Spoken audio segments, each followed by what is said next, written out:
And get a handout? Watch this. Yeah. Today report. Is there a way to find out if I? Can anyone online tell us if you can hear Dan? Can you hear me? I can hear you. I'm getting thumbs up. Yep, I can hear. All right, so we're 5 minutes into our start time, which I hope that's not a big deal since we're gonna be here until about 11 tonight anyway. A lot of time. So let's get started. We do have handouts in the front. I think sign in is required, requested, Requested, please. requested. Uh, And for anyone online, the packet that Dan is holding up, it will be in the group chat. Anybody need a handout packet? Next door, we're hearing everything you sent. Is it through the, Yeah, Oh. through your speaker system. the speaker? Oh, that's why. Responding to you. That happens. We're probably more responsive than them. Come on over to our side. Give us just a moment. We're not in the right room, apparently.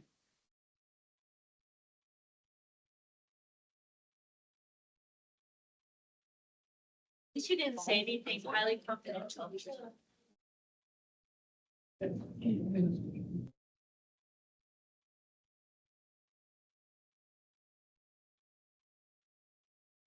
So, you know, lots of different.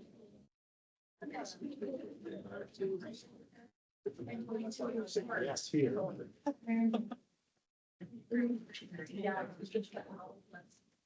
I'm afraid they're gonna hear me whether I'm on their speaker or not. I'm gonna be yelling the whole time.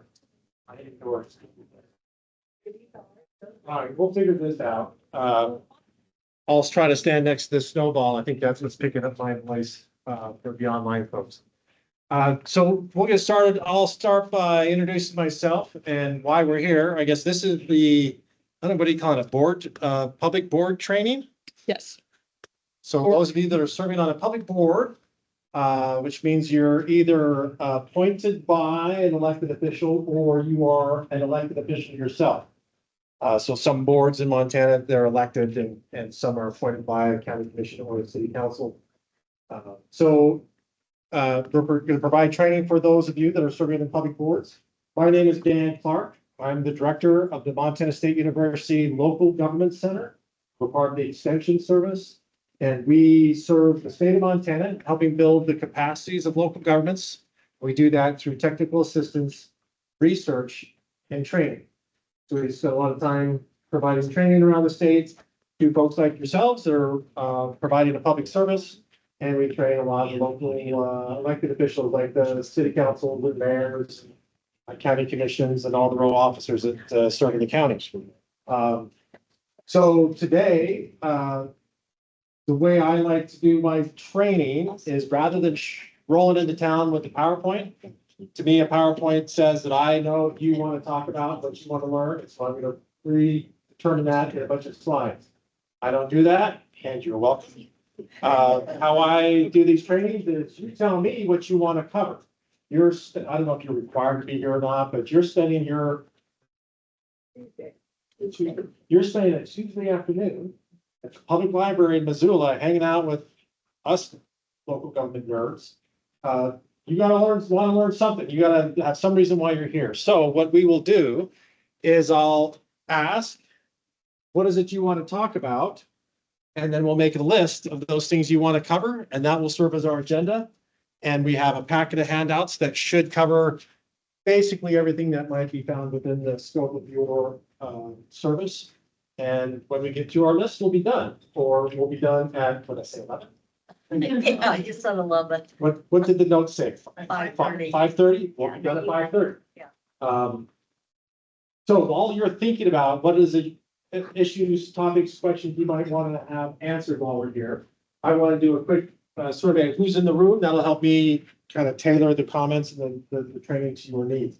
So how many of you are currently serving on a county community council? So community councils? Wow, that's not disappointing. We do have some online. Oh, some online. Yes. Okay. So you got community councils in the room. What other boards or, Fire department. okay, so fire districts? Police Commission? Aquatic invasive species. Oh, yeah, okay. Which is that a subset of the? The EIS board, it's still, it's, Wheatfield County might be the only So, county in the state with. They're hearing Okay. people online Oh, in here. Okay, so that is that. Business Over there instead of Okay, a here. bid. Park service. Park board. So you just Aging services. Bicycle pedestrian advisory board. I have to go over there. I was crossing it by today, but it was snowing and blowing in Bozeman like that. Did you say they're hearing, when we're asking. Okay, so park, that's been. They were it's coming through the speakers over there? Okay. Like,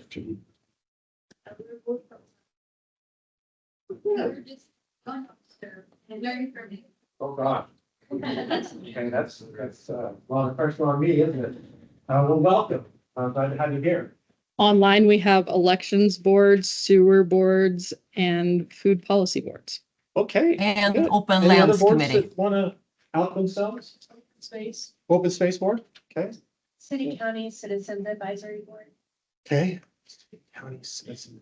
Oh, renamed. yeah, okay. I'm with you.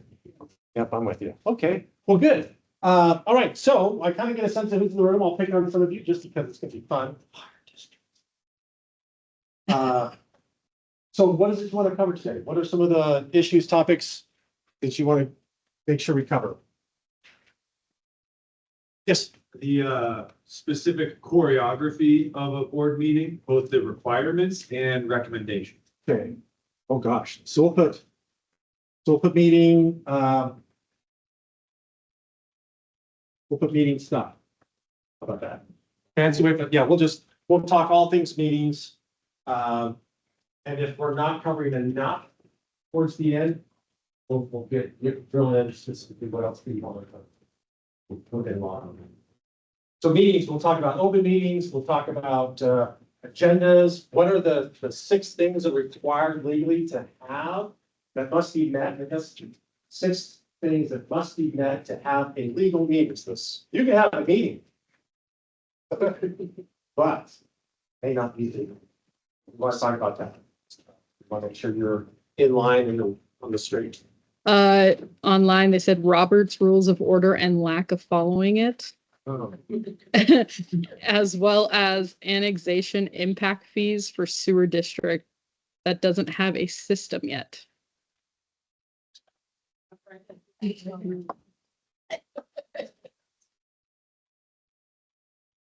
well, okay, we'll see what we can cover on that. You guys kind of know what we got dealing with here, or? I think we can solve it here in just 1 second. And I'm assuming the snowball's picking up because I turned my mic off, Yes. so snowball's picking up. Should just have to reset it and then you'll be good. So Robert's Rule of Order, and there was something else with that, following it or not? And lack of following it. When I reset it, people will lose the. In this room, people will lose whatever sound on it. Give us just a moment online. We're going to try and get audio in the room.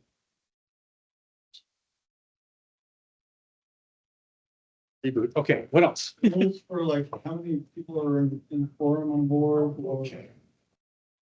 what are executive sessions of the board? What's all that mean?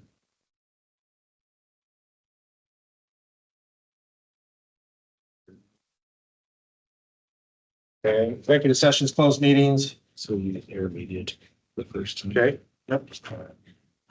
Yeah, I'm came in and particularly helped. interested if there are any models or templates to this type of statements that come from advisory boards when their recommendations go to city council or county commission. Oh,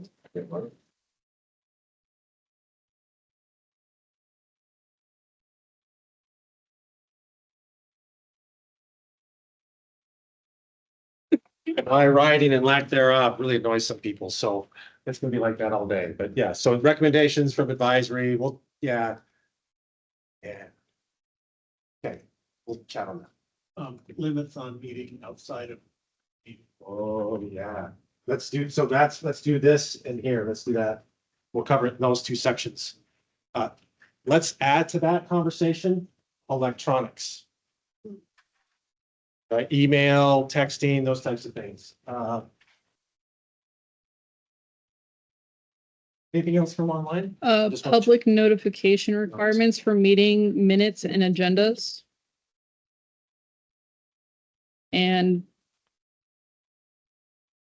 public notice for events outside of board meetings, like, tours, Like what? tours.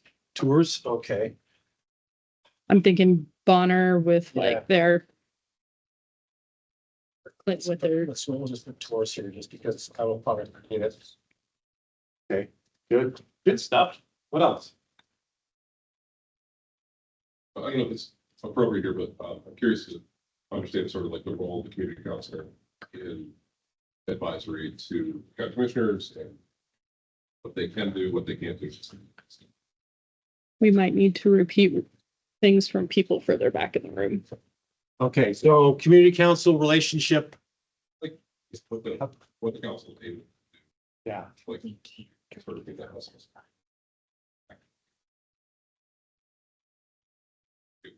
All right. So, yeah, we chatted a little bit about that. I'll speak in a high house. Yeah. Yeah, I think normally there's more, but there's probably some online that we gotta do. Yeah. But for those of you that are advisory versus administrative, right? So that's back to your, how do we make these recommendations? How do we influence the process?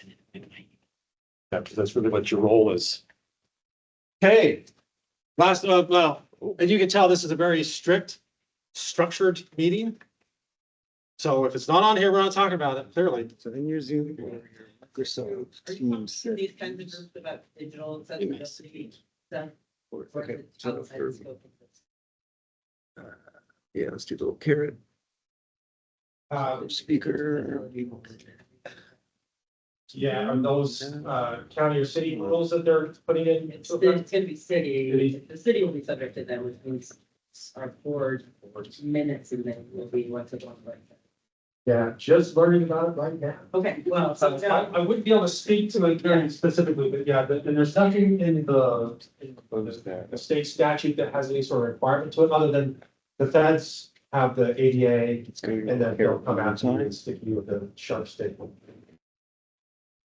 And I'll tell you, just as a note, and it's probably why the city is pursuing this, get affiliated with the university. For people that will go on There's that. public websites, Like they a will full look snowball, at that's fine. the ADA requirements, if not, Camera. they'll press on it because there may be categories. Working, so the only way You're to on communicate test. control around, not that's not bad. They'll look around. Part of it is because we have a duty. Restrict We have a company. duty and responsibility to do that. And they're just ensuring that you follow through on your duty.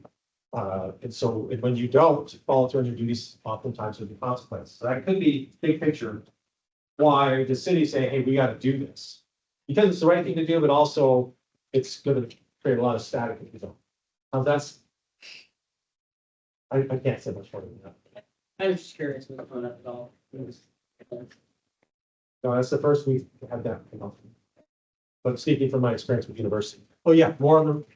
Can I actually have someone online answer or ask a question to see if we got audio working for you? Very hardwired to that sort of, so. You okay using a handheld? Are they able to hear me okay with the snowball? Someone's talking, but Can you hear me? they're unmuted. I can hear online fine, except when, I think it's Maddie talking with someone, it kind of goes over. All right. We'll keep driving this Yeah. ship here. Okay. Let's start with this. What color do we want to use? Any preferences on color? Blue and red, how about that? 1972, state of Montana. What's interesting thing happened? We had a constitutional convention. Now, what is the Constitution? Can someone online answer?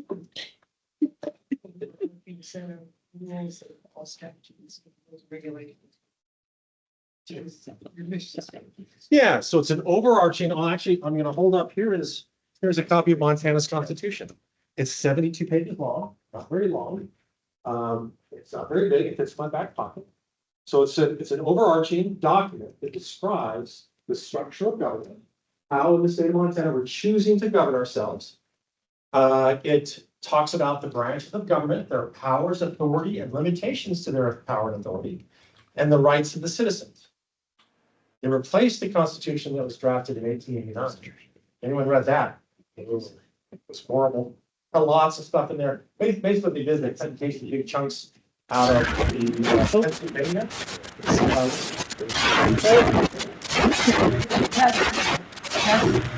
Okay, thank you. No, it was online. It's like, I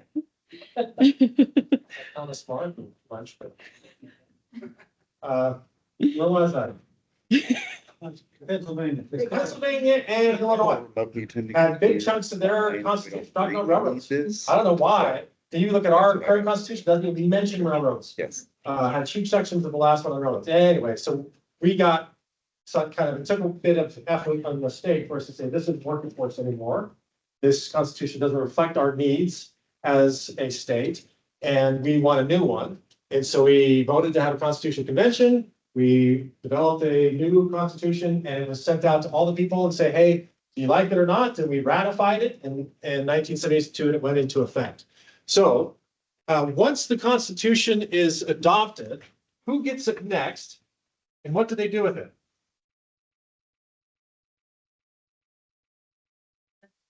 The legislature. So the legislature says, okay, we need to take this 72-page document, which, think about it, we can't run the whole state of Montana based on this, can we?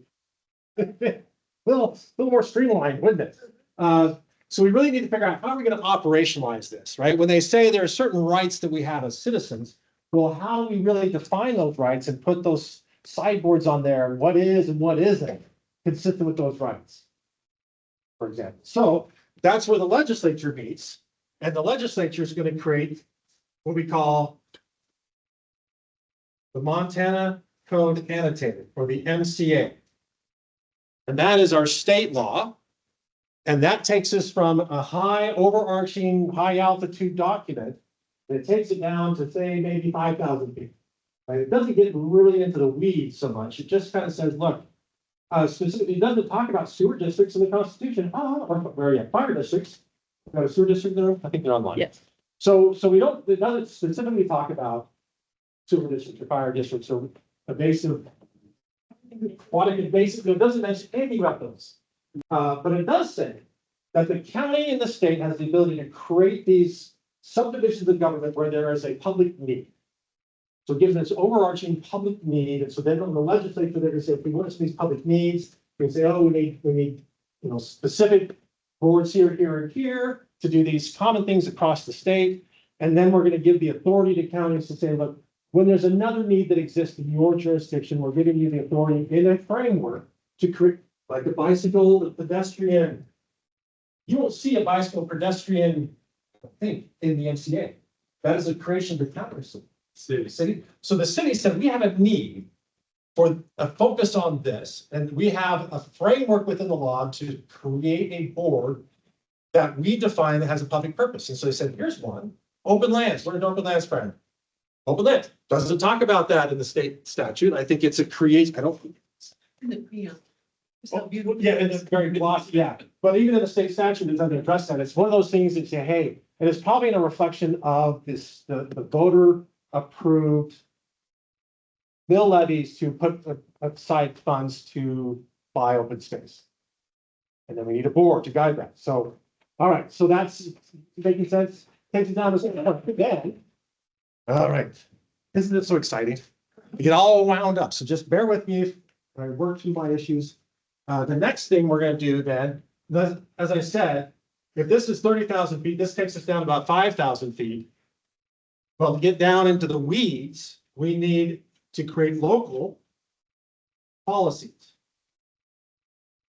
These local policies are going to say, okay, within this framework, how are we going to function as a specific board or as a municipality or as a county? What are those specific things we need to do to satisfy the law, to make sure we're guarding the rights, fulfilling our duties and obligations as a board, as a public entity? So you start drafting your local policies, like This is where we're gonna meet, when we're gonna meet, how we're gonna notice our meetings. This is what our agenda structure is gonna look like. We're gonna follow Robert's rules or Masons or whatever. We're gonna have some sort of agreement of how this board is going to function. And we agree on that, and so now we've established what the ground rules are between our board and the public we serve. Right, so if you think about, here's another good fun question for you. What is the purpose? And why do we create, what's the purpose of local government? They do local needs. Serve the community. Serve the community, yes, and what else? What things do local governments provide?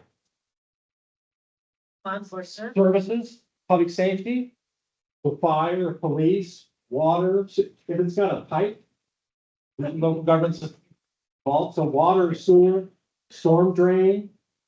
Flood mitigation, some of those things. So if you think about that, is there a business interest? Right, an economic business interest for someone to manage floodplain? After. Right, insurance companies want to insure those areas, but really there's, somebody's not going to create a business and say, hey, I'm going to regulate this floodplain. It really rely upon the local government to say, what's the best interest of the community? To decide how we're going to manage the floodplain, right? There's not a necessary business interest in it, but there's a public interest. And so we have local government that takes care of those public issues, public good. And I like to say why we create local government is because the local government will do the things, we do things collectively in local government that we don't want to do individually. So think about trying to be fire protection with each individual building and house in this town that has to provide and be responsible for their own fire protection. For one, what do you think your insurance bill would be? Two, does that sound very efficient? Doesn't sound very efficient. So what we've decided as a society, or you're responsible for shoveling the snow if we ever get snow. Shoveling snow in front of your property. Does that sound very efficient? When you're out there shoveling a big dump of snow, you're looking down the street and you're seeing all your neighbors out there shoveling the street. You think, oh, there's gonna be a better way. It's not the most effective way. So you all get together on the street corner, you start saying, hey, why don't we pool our money together? We'll hire someone to come down here and plow our road for us. Wouldn't that be so much better than each of us out here doing it by ourselves? That's the same idea, but we just put it in the larger landscape, the city or the county, to say, hey, why don't we pool our resources together? And call that what? Taxes, fees, and assessments to provide these services that collectively we all want, but it doesn't make sense for us to do individually. And there's not really a business interest out there to provide it. That's why we exist, right? So what we do in local government then is there's this agreement that the public has. It's this, what they call a social contract, where as individual citizens within that jurisdiction, what we're saying is I'm giving away my ability to make my own decisions to someone else. I'm going to have the voice in who that person is going to be through an election, but I'm going to give them my ability to make decisions on my behalf.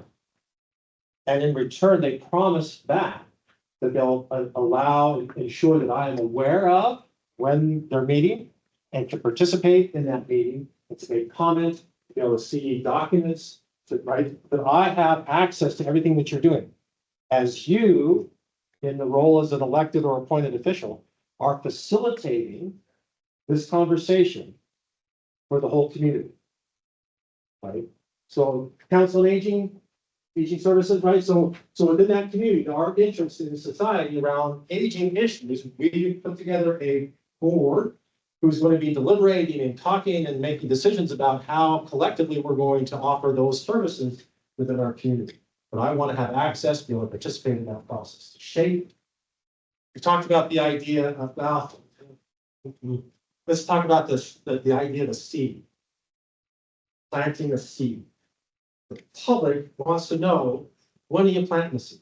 I want to come and I want to participate in where we plant it, how deep we plant it, what we're going to put on it, the fertilizer we're going to use, how much water we're going to use, is it going to be in the shade? They want to be part of that. And then what you're doing is you're hearing all that input. and trying to process that input into a coherent decision, creating a policy that's going to then be reflected for the whole community. Does that make sense? So I think once you understand that in that context, the rest of the stuff we talked today about open meetings, you say, wow, that's really inefficient. Oh, yeah. I'm not gonna argue on that. It is not the most efficient way if all your outcome is to make a decision.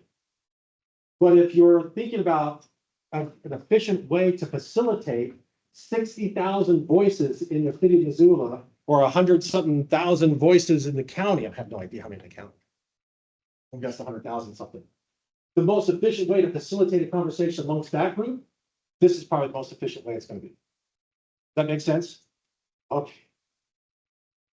All right, we're ready. Okay, next thing I want to put here, and I'm gonna put this in parentheses.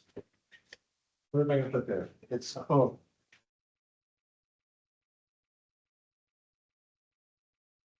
Norms. It's not Norman, it's norms. So what happens is sometimes we do things that aren't necessarily written down as a policy.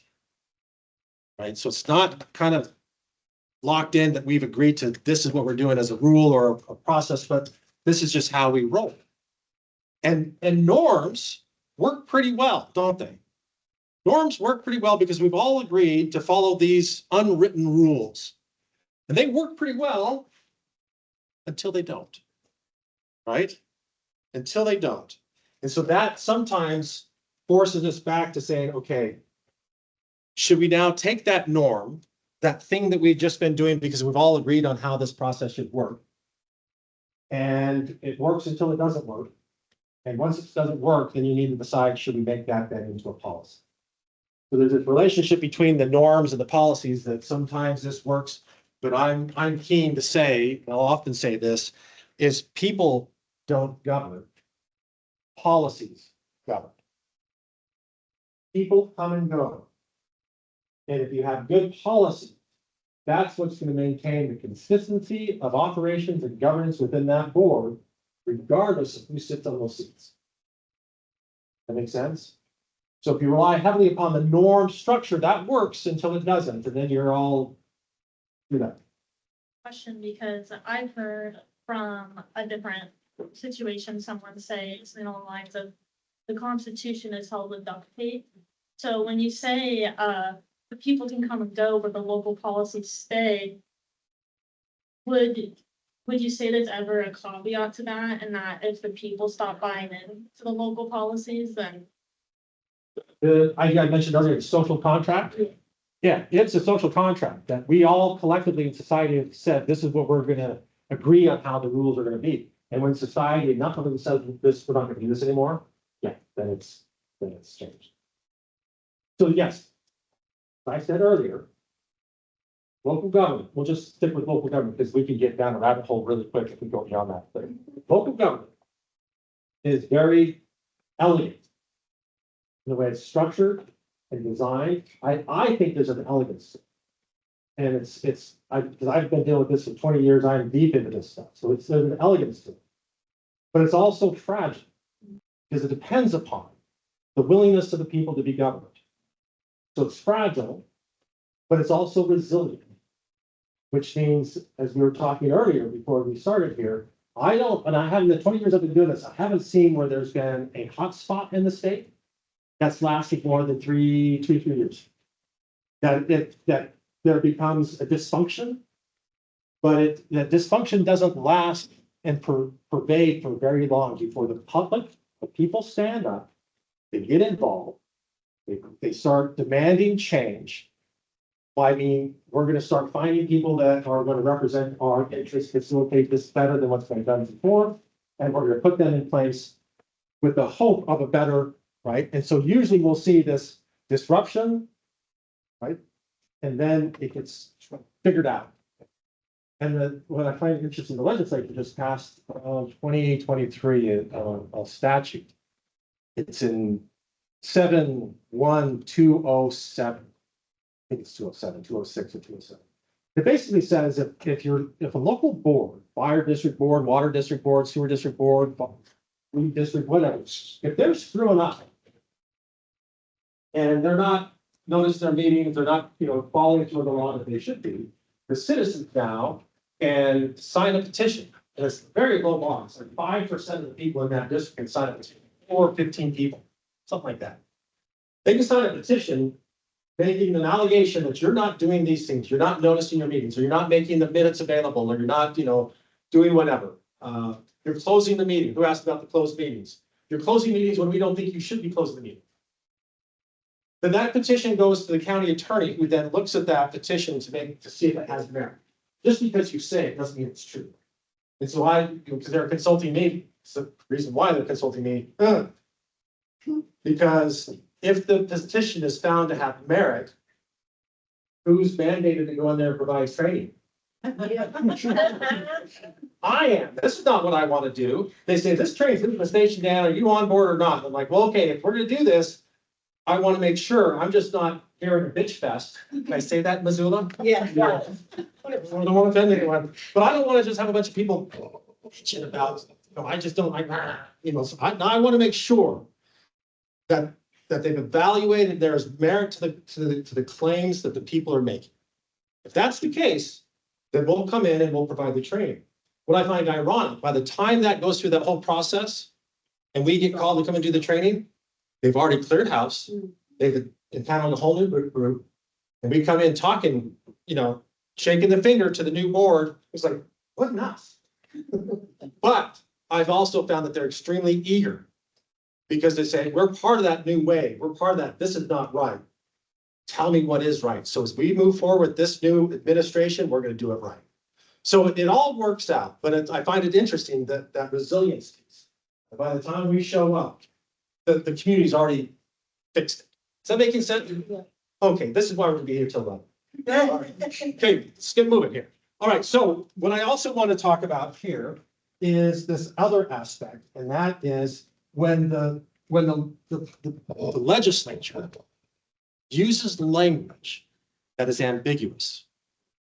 Right? It's not quite clear. What did you mean here? So when they're using ambiguous language and you're trying to create your local policy, but that's unclear, and I'm trying to say, this is what we need to do because we want to make sure our policy puts us on the correct side of the law, but it's unclear where the line is. So you're stuck. So who do you ask for an interpretation of the law? Yes. Not the answer I was looking for, but yes, the court, and you just don't go call up the district court judge and say, hey, can you tell us, right? That's not how we roll here. Another office, but the same level. Starts with an A. Attorney General. Yeah, so let's talk about both those. So one, you can say, the local government says, I don't know where the line is, but I'm just gonna say, I think it's there. And we're gonna operate as if that's the correct way. And if you as a citizen say, yeah, I don't think that's what they meant, I think you're too whatever, then how do you access the courts? You have to file something, right? A lawsuit. You got to sue them saying, I think you got it wrong, which isn't bad, right? We're tapping into that third branch of government, the judicial branch, saying, hey, help us understand, is this consistent with the Constitution or not? That's one option. It's costly, right? Takes some resources. And sometimes the court typically will say that what your policy says is not correct, but they're not going to tell you what would be correct. So well, that's not it. And so will we just move 2 steps over? Is that okay? And then you have to go back to court again. So it's not the most elegant solution, but sometimes it's very important for us to access the court. So I'm not diminishing that. The other one is the Attorney General, which can say in a very definitive way, this is what they meant when they said the law. So that's the new line. So they can take the ambiguous or very gray, wide line and say, nope, it's down this. This is the line. So your policy, then my policy is going to be on the correct side of the line. You want an example of what I'm talking about here? To get some context. In your packet, it's going to take forever, but I love doing it. Takes forever. It's good stuff. The top of your page 1 here. Everybody got a packet? Who all needs one? Okay, the top of there, it has at Article 2 of our Constitution is our Declaration of Rights. So what is it? 8, 9, and 10 are the ones I want to focus on. Section 8, 9, and 10, the right to know, the right to participate, the right to privacy. So for example, the Constitution, right? It's a high altitude big picture, overarching document. So when you read this, it's a single sentence that talks about our right, and it makes total sense to be a single sentence because of that altitude that it's at. It says in section 8, the right to participate. The public has a right to expect governmental agencies to afford such reasonable opportunity, right? Ambiguous language, reasonable opportunity for the citizen participation in the operation of the agency prior to final decision as may be provided by law. Right? Legislature, as may be provided by law. You need to create laws that provides guidance for all the public agencies to ensure the public can participate in the decision-making process before the decision is made. That is a right the public has to be able to participate before you make the decision. Therefore, the public has to be noticed that you're going to be having a meeting and what you're going to be talking about so they can participate, right back to that social contract. If I'm not noticing you, yeah, that's a meeting, as the court says, a meeting in theory only. Are there any cities and counties that are small enough that they ask the volunteer board members to provide notice, or do they always have a staffer who does that on behalf of the board? Most have to do it on their own. So welcome to Missoula and Missoula County. Hey So now, yeah, so it's a good thing that you're here, but you have that capacity to help assist you. So, which is great because you don't have to think about that stuff. Someone's taking care of that stuff. So your volunteer energy can be focused on the thing you volunteered to do. That's why I come back to this norms and local policy thing. And why I say policy governs, not people, because I want you spending your time focusing on whatever, I want to say what it was before, but anyway, to focus on that. That's why you join the board, not the fuss and fight over. So there's procedural things. And if you get in that norm situation, you can get concerned with those procedural issues. You spend all your energy fighting over process. That's not why people do it. Some people enjoy it. Yeah, I really gum this thing up. All right, okay, we good so far? That's one of the rights the public has, the right to participate. I forgot to. Is that me? Someone online. Fine. All right, the right to know. No person shall be deprived, now get this, deprived of the right to examine documents or observe the deliberations of all public bodies. So that's a constitutional right to observe. When I talk about the seed, planning, they want to be there at the very beginning. You're pulling the seed out of the bag and say, okay, what are we doing with the seed? Which seed is it? Where are we going to plant? All that stuff. They have a right to observe those deliberations. So when we talk about the online electronic stuff, that's going to play into this conversation. It comes back to, not to make your life miserable, it comes back to this constitutional right. So to examine documents, observe deliberations of all public bodies and agencies, state government and its subdivisions, that's all you all, except in the case in which the demand of individual privacy clearly exceeds the merits of public disclosure. The last one was the right to privacy. The right of individual privacy shall not, is essential to the well-being of a free society and shall not be infringed without the showing of a compelling state interest. So we have this interesting right to privacy as an individual and the public's right to know. And there may be a situation where those two rights may be in conflict. And how many of you in the room are the chair of your board or by law, that balancing act falls on your shoulders to decide whose constitutional right am I going to violate today? The public's right to know or this individual's right to privacy? Because we're not getting out of this meeting without violating one of those. So it's going to be important we understand what that framework is as we try to find that balance. And I'm just going to make it more money for you by the end of this day. It'll make you really confused. What would be some examples of that? Yeah, so fire chief. Fire chief is an employee of the fire board. And that fire, like a school superintendent and the school board. So city manager, not here, but they have city managers in a city council. So the board hires and manages the fire chief. And the fire chief then by law is responsible for all those employees down there. So annually, the fire board is going to do a performance evaluation of that individual. Now, to help us understand this relationship, what power or authority do you have as an individual board member? You have no power other than a vote at a legal meeting. So it's not like one person can meet and say, I'm going to provide the performance evaluation because I don't have any power. The power comes from the board to have a meeting. So now I'm gonna do a performance evaluation, which the courts have said, that a person may find that to be of a private nature. My employee evaluation is considered private, so if I request that meeting to be closed and the chair concurs, that I do believe that your privacy on this performance evaluation exceeds the public's right to know, we're gonna close that meeting to have that evaluation. Does that make sense? But it can be waived. Fire chief might say, fine, let's do it in public. Wouldn't it be appropriate in a sidebar conversation to let that individual know they have the right to Yeah. request that? So when we get to that That's not section, violating. yep, we'll get to that section, we'll review the law, and it talks about that, and I'll give you some language on how to approach that. Yeah, it's very helpful to do that, because I don't want to exercise someone's right to privacy on their behalf. Bad enough, I gotta choose between the public and you, but I want to have you part of that conversation. Yes, we'll get to that. Was there another hand? So, this mechanism that comes in terms of whether or not that portion of the meeting is open to public or not. Right, it's in camera or it's in public.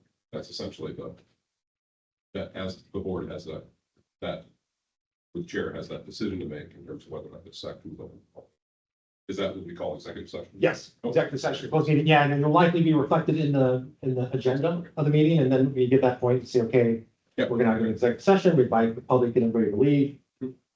And we'll follow up too on some other procedural things, but yeah, you got it. Oh, okay, so I got through that part. So we understand the constitutional requirements, then the Montana Code Annotated, right? The next step, they say, okay, now we've got those 3 sentences that's enumerating our right to participate, the right to know, and the right to privacy. Now we're gonna have about 8 pages, Montana Code Annotated, that tries to help us flesh that out. Now, if you look at middle of page 1, the top of where it says key MCA statutes for open meetings. Now, this is new for those of you that are, this is not your first time, long time listener, first time caller, whatever. We used to have this handout was just the straight Montana Code Annotated, which I still dearly love. My staff said, "Damn, too much, too complicated. We're gonna tone it down a little bit." So we went from a 20-page handout, which Western Montana, you're okay with that, right? 20 pages down to 10 pages. All right. The commission, board, council, whoever you are, this public board must develop procedures. Okay, must develop procedures, think local policies. So you need to develop procedures for permitting and encouraging public to participate in the agency's decisions that are of significant interest to the public. So ambiguous language, significant interest to the public. Who's going to decide that? The ironic thing is the public has an uncanny ability to decide for themselves what they consider to be significant or not. So our recommendation is that everything that you do, put it on the agenda and make sure that there's an opportunity for the public to comment on that before you take any final action.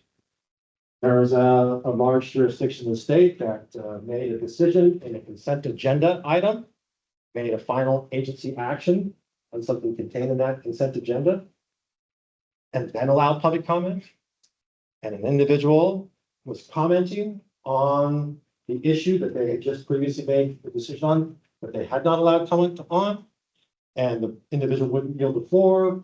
The mayor finally said, "All right, we're gonna have you hauled out of here." Directed a plainclothes police officer to escort her from the room. Apparently, there's some debate on that, but apparently he did not identify himself as an officer. And she claimed that she felt like she was being assaulted by some dude. And so she punched him in the groin. Apparently, I don't know if you know many cops, but I don't think they like that.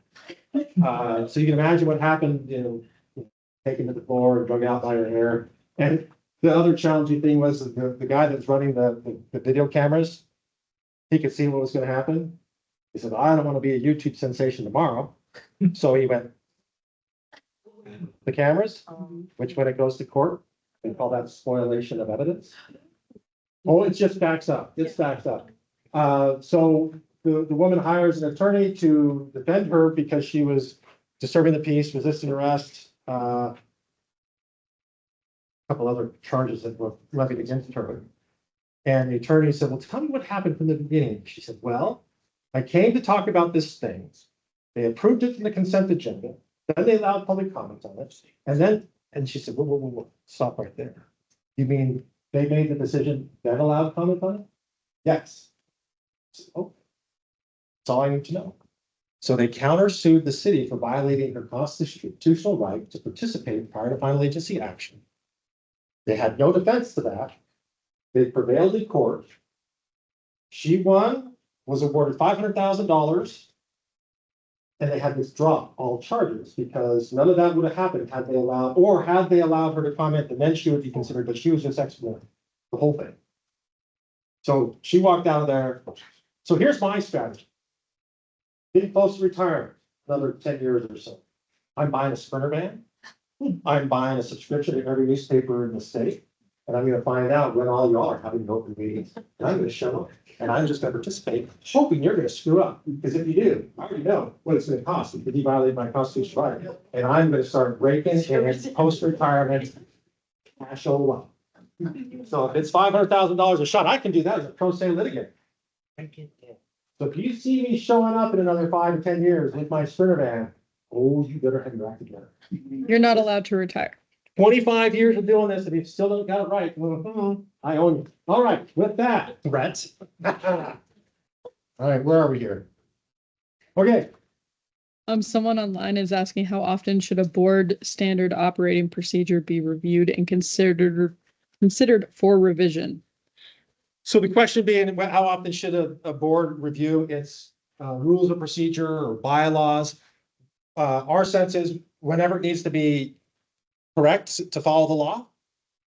Right, because the legislature just updated the law in 2020, well, some in 23 and 25, that affects this. So if your bylaws are not current with that, then that would be a time. And then other times when, oh, there's a norm that needs to be codified from no longer a norm into a policy, might be a good time. Or just periodically, we always encourage every year, as at the first of the year, or whenever you have some of you are appointed on a cycle that's like starts in July or June. Your first meeting of the new term, shall we say, when you get new people joining you, do an orientation. Review your bylaws or your rules of procedure with that group. And so everybody's on board, everybody knows and understands what the rules are for our participation. And then, and if there's like, yeah, I don't want to do that, it's not a norm, I don't like it, it's a policy, well, let's have a conversation. And there's a process by which we change our policies. But the norm, we'll just kick it in the teeth and make a mess. And Go ahead, then we'll come back to you. does that make it, so then you would have a quorum and it's considered a form of a meeting, but not an action meeting, it's an educational meeting, you still open that to the public? Yes. Okay. Yeah, which is great, because some communities, their boards, sometimes they'll have a business meeting and a work session. They call it work session. And so the work session is gonna be a little less formal. And it's usually when it's like, okay, what's the topic? And how do we come together and get our head wrapped around it? So the public might be more able to participate in a more informal way in that process. It just depends on how you want to make that meeting roll. But a lot of small municipalities will do that. They'll have a business meeting where they only take action. And then a lot of the discussion and consensus building happens in those work sessions. So they might meet once a month as a work session, like their first meeting of the month, for maybe 6 months talking about the same issue until they feel like, okay, we feel like we're ready to take action on it. Then someone makes a motion to place it on the next business meeting. And that's where it comes up. They don't have to spend a lot of time talking about it. And so those meetings are fast because it's just, hey, we've spent the last 6 months talking about it at this other meeting. The public figures out pretty quick. If you want to influence a decision, you don't show up the last day, it's locked in. You got to show up at all those meetings and be part of the sausage making. Now, when I say the sausage making, does that make sense to people on some realize? So they say legislation is like watching sausage being made. It's pretty ugly, but I haven't tasted it. I like the seed analogy because people can relate to that. Okay, focus there. We have, oh my gosh. Right, finally, we're getting this, the part here that says procedures, the next bullet point. The procedures, right, or local policies must ensure, quote unquote, adequate notice. and assist public participation before a final agency action. So you need to provide, the first bullet said, we develop these procedures for permitting and encouraging. Right, so you have an obligation, statutory obligation to permit and encourage participation. The next little item says you need to assist the public to participate. So there's an expectation placed on you that you need to be reaching out to the public. But the one I want to focus on is that adequate notice. Now, who wants to define adequate notice that's going to satisfy that constitutional right to know and to participate? I hear 24. Hey. 48. What's that? 48. Okay, I got 48. 48. Any more? Right, this is the problem. Where you may think it's 24, and looking at Chief Clearly. Look at the guy. Like, we did not give him 4 hours, he's there. Okay. But this table, 2 weeks, What I'm thinking letter is in the mail. we have to make sure that it's published in this local paper. So let's get to that. So here's the challenge. Adequate notice can be variable. Each person has their own interpretation. What was happening around the state with this statute is when people, cities and counties were making their local policies, the county might say, we think it's 48. A city might say it's 72. A fire board, we think it's 36. Someone says we think it's 96. And as a citizen, like, what the heck? Why is it different from each? Is it the same law? Should we have the same standard? So this is creating all sorts of problems because each city or county attorney was interpreting adequate notice differently. So they finally decided, go ahead. Since when did they move this electronically notice when past practice was always to post the bulletin in a public place like post offices, stores? Yeah. And then all of a sudden you're doing it. What happens is people are ignorant and don't use social media. So we'll hit that in 2 ways. We'll get to that in just a second. But great question. All right. So what happened is the city and county attorneys got together, tried to figure out what this meant. They said, we don't know. So what they ended up doing is asking the attorney general, can you give us an interpretation? What does it mean when that law says adequate notice? Because these policies need to know a bright line, not this fuzzy adequate notice thing. And so the attorney general, in an opinion in 1989, said that adequate notice would be basically 48 hours would be considered adequate notice, but that amount of time should increase with relative importance to the decision. Minimum 48 hours. Now, okay, so we need a notice in 48 hours. The legislature in 2023 included in the law. Now, here's what's interesting. We talked about lawsuits. So the Attorney General opinion stands as the law of the land in Montana. So it becomes the new norm. Where's my? So AG opinion. And then Montana Supreme Court. So this is the law of the land until either the Supreme Court in a ruling clarifies the law or the legislature updates the law, clarifies it there through legislation. Now, what's interesting, what you're referring to is the change that the legislature made in 2023, adding additional requirements on this notice. That was a prime opportunity for them to clarify what adequate notice means. They had opened it up, cracked open that statute. They could have just inserted 48 hours there. And they didn't. I don't think they realized that they could. Sorry, Yeah. there was a clarification question. 48-hour, like just 2-day notice or business day notice? So the great question. So is it 48 hours business? Is it over weekends? What is that? So the statute, or I'm sorry, the opinion just says 48 hours. So if you want to notice something at 5 o'clock on Friday for a Monday morning, 8 a.m. meeting, that the math works 48 hours, that would work, right? What does that do for the public's trust? So you got to decide. So what I would say is in your local policies, you define what that looks like. You know what the minimum standard is 48 hours from hour to hour, 2 days later. Then you got to decide, well, what kind of shenanigans are we going to allow with the posting of our agendas? Right. So you can self-impose additional criteria. It just can't be less than that. So, but yeah, the answer to the question is the law does not differentiate That was the question. They have Monday meetings, so. Yeah, they would have to do that on a Friday. And it might be best to say, we're gonna have our meetings posted on Thursday, so at least there's time enough for people to become, Respond. yeah, knowledgeable. Now, to your question. The legislature now look, now this is, if you look at the third bullet, meetings must be noticed electronically. It doesn't stop, or you're still required to notice it in person or in the physical location. So you still have to notice it in 3 physical locations, like at the store, the post office, the bar, or whatever, right, where people go. So you still have that obligation. But the legislature's done and say, look, we're also gonna add additional obligations to you. In addition to in person, the physical locations, to do it online. So the meeting must be noticed electronically either on the local newspaper's website, if they allow it to be done for free. So I don't know if the Missoulian allows it to be done and put your meeting agenda on their website for free. If they say, no, we won't do that, then you need to put it on your agency's website or a social media page. And say, okay, you can start an Instagram page, Facebook page, and say, Sealy Lake Fire District. Yeah, and then that would be your, so the first default is the newspaper's website, if they do it for free. If they don't, then it kicks back to your own local social media. Now, I'd also say on the social media, create a policy that governs how you're gonna use your social media. And if you're gonna start a social media page, I'd also encourage you to say, we're not gonna allow comments. It's just gonna be a way in which we're communicating out, but we're not gonna create a dialogue or discourse. Because if you wanna talk about this stuff, come to the meeting.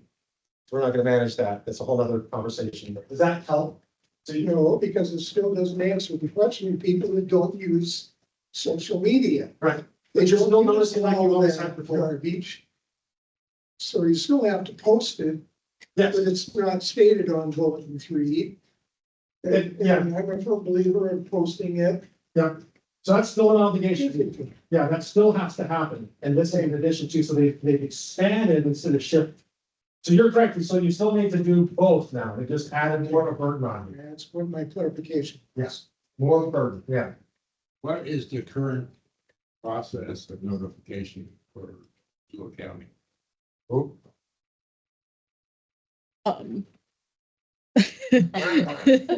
It depends on boards. I know that there is a bulletin board in the courthouse. There are, oh geez. Website, we have all of our public meetings on our calendars on there. We have it. There is another one, on all of our social media. There is that as well. So, but we do have a hard copy on all of our bulletins and social media and our website.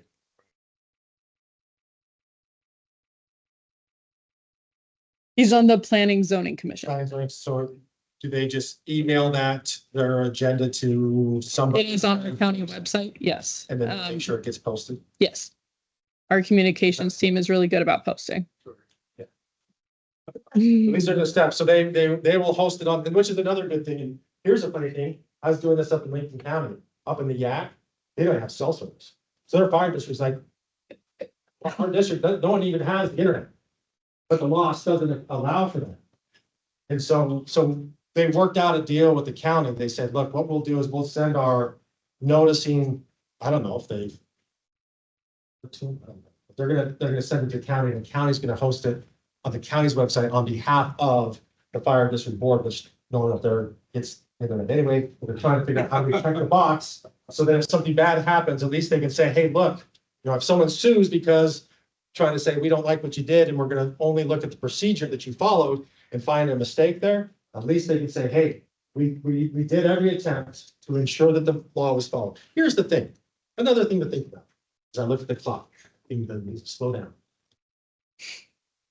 If you made a decision that you have the legislative discretion to make, that makes sense? You have the authority to make this decision and say 100% of the people in your district did not agree with that decision.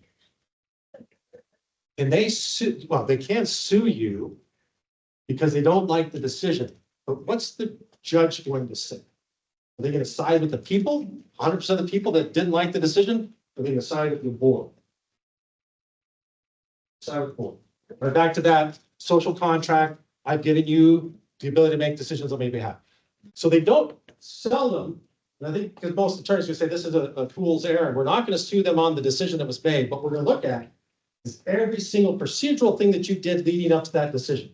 If they're finding a meeting that wasn't noticed properly, or 36 hours instead of 48, you didn't allow public comment in the right location on the agenda, that's what they're gonna say, that thing there, the procedural thing is what they, so once that was found to be wrong, then the whole decision process is corrupted, and they're gonna force you to go back and do it over again and pay attorneys fees and expenses. So that's, so part of that, why that Lincoln County, the up in the Yak, that fire district is like, well, just to be safe, we don't want to have one of the decisions we make that may not be very popular be unwound because we didn't follow a procedural thing. So although it's inelegant, and at least we can say, we can show the court that we're making a good faith effort to satisfy the law by putting it on the county's website because the newspaper doesn't exist, and we don't have social media because we don't have access to the internet. So I think judges say, yeah, that makes sense. I'm kidding. Is there another category besides personnel that would be closed for privacy reasons, which would have to do, and I'm thinking about planning and zoning or open space with property rights? And somebody doesn't want their private property details or the negotiations around whatever it might be done in an open meeting. Is that a case for a closed meeting? Just in what you said, no. Welcome to Montana. Things get uncomfortable. There are two reasons why you can close a meeting, and that's for a personal privacy issue, right? And the courts have said, here's what we would consider to be private. Your personnel records, medical records, drug and alcohol issues that you might have, family issues that you might have, IQ tests, military records. Is that 6? Mhm. And they also put the caveat there, anything else a reasonable person would consider to be private. That means. So outside of that, right? So really what we're doing with land use planning is we have a property right in this country and in the state. We have a right to property, but that's balanced against the public's good, right? And that we allow reasonable restrictions on how we can use those properties without it be considered a taking, like zoning. It's not considered a taking, but we can say, look, if we're gonna have a nice neighborhood, we're not gonna allow a pig farm in the middle of a nice neighborhood, right? We can zone out certain behaviors and activities. So with those conversations, that would be considered private. So that's one thing, is the privacy issue. And the other thing is to discuss litigation strategy when having an open meeting would be not to the benefit of the public entity. So in the middle of a lawsuit, say, hey, we want to close the meeting to discuss how we're going to negotiate an end to this. Yeah. So those are the two reasons why we close the meeting. So when we're talking about zone, land use, right? Land use, right? That's all open as we're debating, right? And part of it's a legislative process as we debate. What do we want our landscape to look like? And then we do that in our zoning regulations. And then when someone comes forward saying, okay, you've set the rules of how this community and what our expectations are for what this community should look like, here's my application of how I feel my development will meet the standards that the community has set. And just to follow that up, so say for the open space situation where maybe you're negotiating a conservation easement, you may, perhaps there's a third party like the land trust that does the negotiations in private, but then once that's settled, it comes to the open space. Yeah, so I'd work with your attorneys on some of that stuff to make sure that you've got a process of getting the outcome you're looking for that's not violating the law, but also meeting the needs of the public needs. Because there's negotiations. Yeah. Someone Or you might have an executive director or a staff member that's doing that, which is not the legislative body. So it's the legislative body, not the executive function or the administrative function, which they could be doing that and then bring the package back. Someone online just wanted clarification that they do still need to put paper notices in public places. Yes. Okay. Yeah. So you still need to notice in your regular locations. So yeah. We're gonna put it in the bar, the post office, Yes. Bulletin boards. bulletin board, yeah, city hall, county courthouse, whatever. I put my paper down somewhere. All right. We're only on page 1. We got 9.5 to go. Yeah.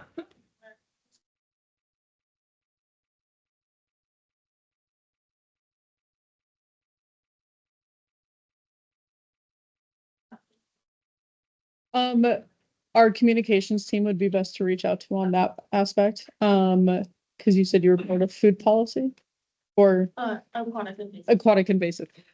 So I was gonna say, who's your staff? Yes. I know that they're really good about posting on their website. And our communications team would be able to help with that. And if you were wanting to get a Facebook or Instagram. And that's Allison Franz. Okay, so first bullet item, it talks about you need to develop procedures for permitting and encouraging the public to participate, right? So they have the opportunity to participate prior to final action. And then the last bullet on that page 1, it says each meeting agenda must include an item allowing public comment on any public matter that is not on the agenda but within the jurisdiction of the agency conducting the meeting. However, the agency may not take action on any matter that is discussed unless specific notice of that matter is included on an agenda and public comment is made or been allowed on that matter. So what that means is you need to have 2 types of public comment. You need to allow the public an opportunity to comment on the agenda items prior to making action. And in addition to that, you need to allow the public an opportunity to comment on anything that's not on the agenda but within your jurisdiction. So what that looks like is if that's all it says, right? That's just what the law says. You need to figure out in your local policies how we're going to operationalize that. That's why I say in your local policy, you should have a template. This is what our agenda looks like. Make that decision once, put it in your policies, and then every board chair from there on out can use that same template until you decide that's not working for us anymore. Then we can modify our policy to change the agenda. Does that make sense? So you need to allow public comment on the agenda before agency action is taken. One strategy is at the beginning of the meeting, you just say, hey, if you were here to talk about and make comment on anything on our agenda, here's your opportunity. What do you like to say? You can also add at the beginning, hey, while you're there, if you have any public comment on, public comment not on agenda, but within jurisdiction. You can do it all at the beginning of the meeting. Here's your chance. Anything to say within our jurisdiction or on the agenda, here's your chance to make comments. The other option is, or 2 other options, is you can bookend your meeting with public comment, where you have public comment on the agenda at the beginning, and then public comment not on agenda, but within jurisdiction at the end. And say, hey, if you have something else to say, we're gonna make you wait around to the very end to say what you gotta say. Show your commitment to your cause. It's interesting, I just got a phone message today from a city council saying, look, there's rumblings about something that's gonna be happening outside of our city limits. Right? We have no control over what's being done outside of our city limits. We know eventually they'll want to request to be annexed into the city limits. But right now, there's nothing pending. We have no influence, control over that. So a very good question hadn't been asked before. And the law said, should we allow public comment on that thing? Because we have no control over it. Is it within our jurisdiction, or can we tell the public that is all wound up over this issue to say, look, we can't take comment, we're choosing not to take comment on it because it's not within our jurisdiction. Until it becomes part of our sphere of influence, then we'll hear what you have to say. Because they're getting hammered on something that they have 0 control. It's like, this is not our issue yet. And we can't afford to keep getting hammered on this and take up an hour and a half of our time with you yelling at us about something we can't control. I don't know. Talk to your attorney. I think they're fine. Okay. I was just gonna comment that, I know with city council in New Zealand, I've been hearing a lot of, on agenda, public comments on federal items. That's how it is just recently experienced. It's a good space for it. I must have missed it. They had a resolution dealing with, immigration enforcement agency. And their relationship with the, which, wanted to question whether that was contrary to the state law about providing those sanctuary city. So they passed the resolution and they just recently, after the Attorney General threatened to, investigate that, anyway, it became a whole thing. They just last week repealed that ordinance or that resolution. So they put it in February, they just recently repealed it. So, yeah, so that's, it's more of a local thing. How are we gonna engage with this? Right. But yes, there's a lot of that stuff going on the federal side, and it's when people wound up. So part of it is, do you want to allow it? If this is at your discretion, how you want to do this. But yeah, some people say, look, there's enough for us to worry about right here within our boundaries. We can't influence and anyway, teach their own. Thoughts? Good?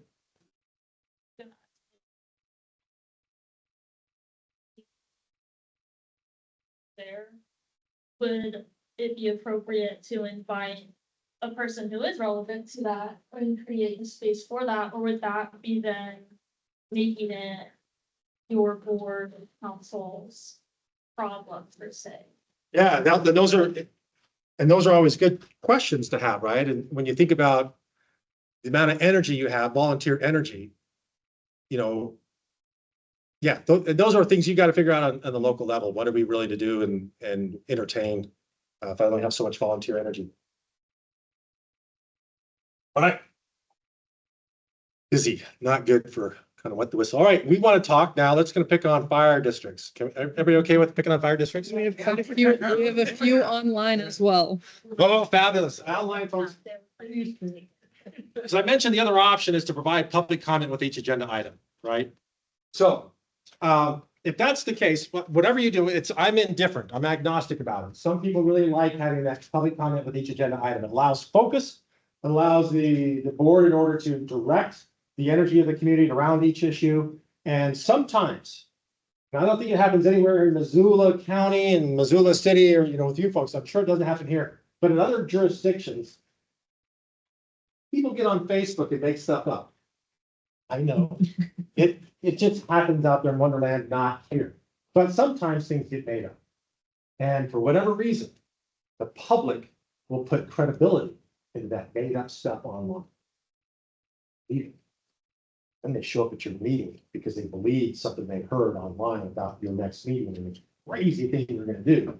And for whatever reason, they're putting credibility in someone's anonymous Facebook handle, Hot and Nasty 98. I'm gonna believe them, and I'm not gonna believe my locally elected folks that I see at the grocery store and all that stuff, right? All right, so say you're in that scenario. You're a fire district board, and you got a room full of 50 people that are wound up around one of your agenda items. And they've been misinformed by reading stuff online. So they're here with pitchforks and torches. And if you allow public comment on agenda items here at the beginning of the meeting, what's going to end up happening? You're going to hear 2 hours of why are you letting, Martians to be able to run the apparatus and fight the fires on us, whatever crazy thing. Why are you allowing this? You got to listen to this craziness for an hour and a half while they yell at you about things that are not accurate. So, what you could do, even if your agenda says we're going to allow public comment on the agenda, and if I'm the chair, I'd say, hey, but if you're here to comment about agenda item number 3, I would encourage you to hold off because we're going to allow public comment specifically on that item. We're going to allow you to talk about it at that time. So, but if you got something else you want to say about things on the agenda, here's your chance. Right? You with me on that? And I wouldn't hold that to like an absolute line, right? Let them do what they're going to do, but really encourage that behavior. If you don't encourage, right, people, if you don't define expectations for people, they come with their own expectations. So this is an opportunity to define for them what your expectation is. If you want to participate in agenda item 3, here's the chance to do it. All right. So say agenda item number 3, if all you put on that agenda item when you noticed it was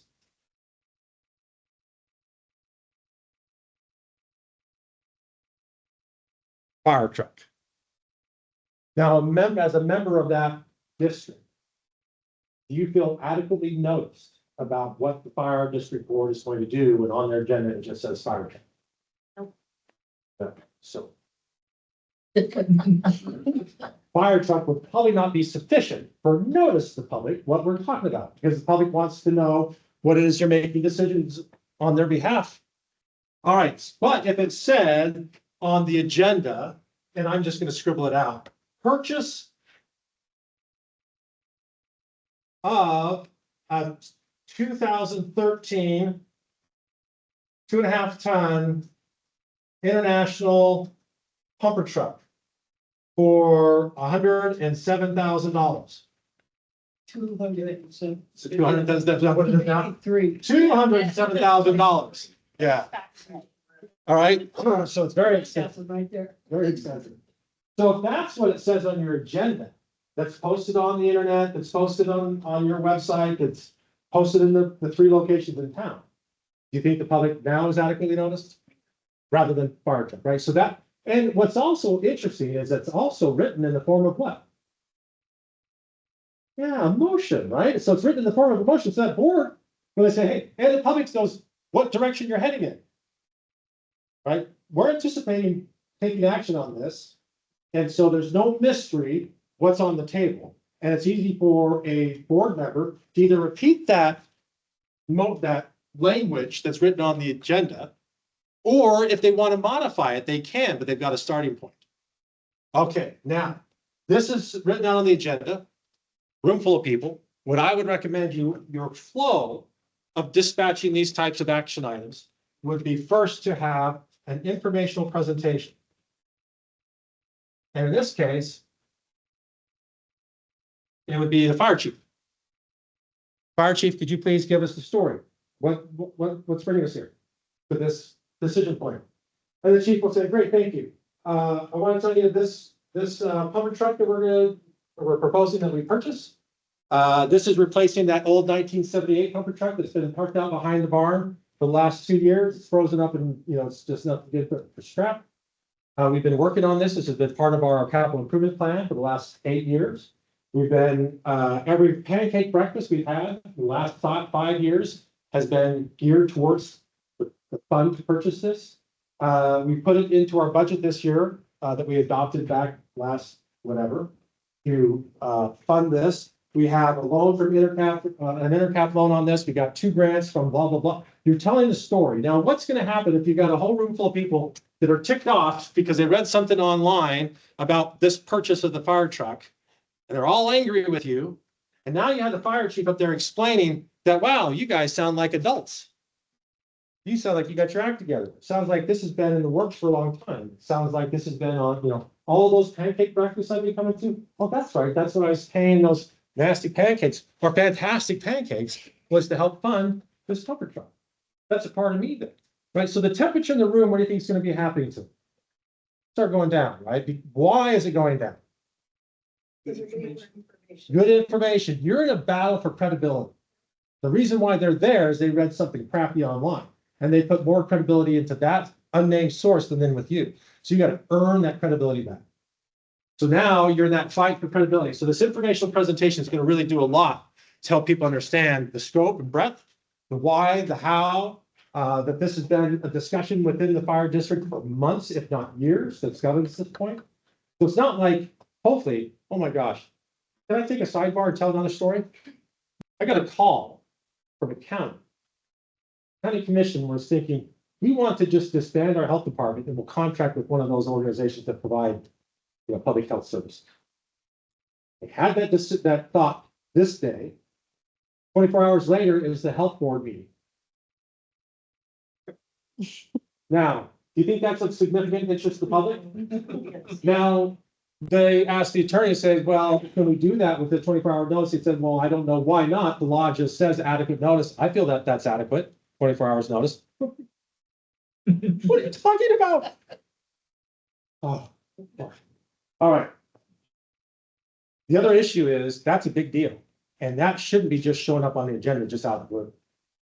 Now, typically, something like that should be discussed and hashed and rehashed over, right? So the purchase of this fire pumper truck It's likely been something that the chief has reported, oh, yep, we just let out the bids because it's over $80,000. We had to go out to bids. We got, 9 bids back and we narrowed it down to 3, and then we've decided we're gonna go with this one, and these are the reasons. Those are all documented in meeting minutes that have been leading up to this decision.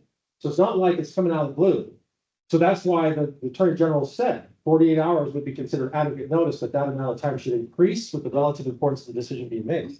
So if you want to swap out how you're providing health services in your county, and you get a 24-hour notice versus, maybe a couple months, have it, okay, enough said. All right, so the informational presentation. Temperature in the room's going down, right? Then you have what I would say a question and answer session with the board.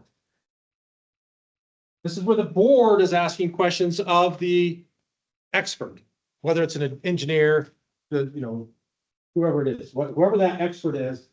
And if you're a wise board, you've got your act together, you're asking questions that the public has. Because the public's ability to ask questions and get a response to the meeting is pretty small. They have the ability to comment, but it's not public debate, not public discussion. This is public comment, right? And so they may be very frustrated when they come with a bunch of questions and they're not getting answers from you because you're only required to take a comment. But this is an opportunity for you to get out ahead of what are these questions that they're going to be asking, and why don't I ask them on their behalf so we can discuss it in a logical, structured format rather than allowing this digression into a public yelling match. All right, so we have the Q&A with the board, then you allow public comment. The hope is all this context and information provided here is going to take the temperature down, probably persuade some people to either go neutral or in favor of, and then the public comment happens. You still might get people talking about the weird aliens or whatever, what they read online, but you'll get some that'll say, oh yeah, this makes sense.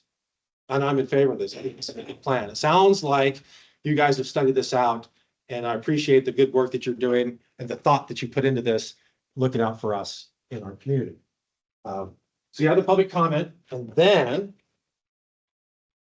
after that happens, draw a line there. Then you're going to have a motion, discussion of the board. You're going to take action. Now, why do I draw the line, the brown line here? What is this differentiating in this process? Yeah. So this is the public process up here, right? So this is the public process. And this is the deliberative. This is where you said, look, you're giving me that trust to make decisions on your behalf. You elected me to say, we want you to make decisions on my behalf. So here's the time for us now to deliberate and hear all that there has to be presented on this issue. We're going to make a motion. We're going to debate it and discuss it amongst ourselves. And this is the thing I think I really want to encourage you to think about as a board member, that you should be providing your decision on these things, what we call decision by reason, or who's the proper term, but it's you're using reasons or discussion where you're saying, I'm in favor of this motion for these reasons. I'm also concerned, as is some of the public, about these other issues, but in balance, these positive things outweigh those negative things. And I think this is going to be in our best interest. Never are you going to have 100%. Yeah, this is good. There's no downside. You're not going to ever have that. Most of the time you're trying to balance are we getting more of an upside than a downside? And here's the other unknown or little thing for you to consider.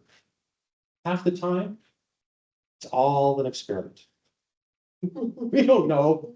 We expect things to happen this way. We hope it's going to work out this way. We don't know. But this is our best rationale as to why we feel that this is the best course forward compared to alternatives. So if you give your decision with reasons, at least the public understands why you made the decision you did. They may not agree, but they'll understand the rationale behind it. What really frustrates the public is when you make a motion, no discussion, take action on it, and you just spent $200,000 buying a truck, and I don't have you to say a word. How is that? And if you're not discussing it here in this public meeting amongst all of us, where are you talking about? You already made this, you've already discussed this and kind of locked it in online already when you're email or phone call. That's gonna erode the trust. So I don't want to say it's theater, but think of it that I have a duty and an obligation to help the public come along with me in this decision-making process. So how do I inform them, help them understand, here's the decision space, here's everything we know, you know now. And with that information that you know and I know, here's the best decision we're making on your behalf. You might make a different decision given the same facts, I get it, but the system we've agreed to, the social contract is, you know, the other alternative, every Thursday night, down at Fire Hall, the whole district's gonna show up, and we're gonna fuss and cuss about it together. And we're gonna make one motion, we're all gonna have one vote, we decided long ago, you're already thinking, that ain't gonna work. We decided long ago, that doesn't work for us, other than, unless we live in Pinesdale. Pinesdale is the only place in the state that has a town meeting form of government. Yeah, so 10% of their voting population creates a quorum. So, football game, basketball, I don't know if they have football, it's, yeah, they could have a meeting at 10%. Let's talk about the water project. Since we're on that subject, regarding quorums. If you have your, say a quorum is 3 people, and they run into each other at the ballpark. Yep. They decide to sit together, trying to figure out the most reasonable situation here. I mean, how do we function and not violate? Yeah, no, I What get I'm it. saying. Yeah, so I did, you probably didn't realize that when you said yes to serving on the board, you can't have a social life. For here, you might interact with someone, no, so here's the deal. I'll answer that question with a really long 15-minute answer. But we'll get to, because I think this is a really relevant question or question to be asked. So if we talk about what are the legal requirements for a meeting? Can I ask a quick question? Yeah. When you mentioned moving off public comment to agenda item 3, is that something that you're allowed to do in that moment, or does that process have to already be outlined in the bylaw? Like, Or so, if you're gonna limit the amount of time Yeah. to public comment? we're becoming greater fans of developing scripts, particularly for board chairs. And you can have, and I think it could be in the discretion in which you divide in your bylaws, that public comment will take place at the beginning of the agenda as written in this format, but at the discretion of the chair or with consent of the board, the chair may. Right, so you put language in there that gives you that flexibility, and you're validating it with that language. Yeah. Otherwise, if it's not written in there, then someone might say, well, that's a norm we've just done. Well, no, we want it written down. So I like to put those release valves within that language, allowing some of that discretion. Same with public comment.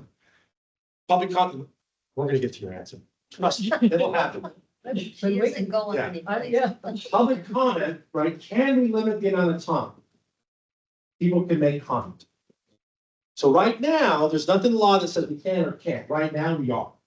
So oftentimes in your bylaws, here's the thing I'll encourage you to do. If you do choose as a board to limit the amount of time people can make comment, do not limit it more than 3 minutes or less than 3 minutes. I was gonna say, that's what I was gonna say. If you go to a public meeting for the commissioners, they do advise public comment at the beginning. Every constituent has 3 minutes and they got a big fancy new timer that shows 3 minutes, and that is, you get your piece. Somebody has a huge old sand. We thing. had one of those, not massive, little ones, but now we have a big digital Yeah. 3-minute clock. My thing is like the big sand thing. It's really cool. It's saying, okay, you're up. Boom.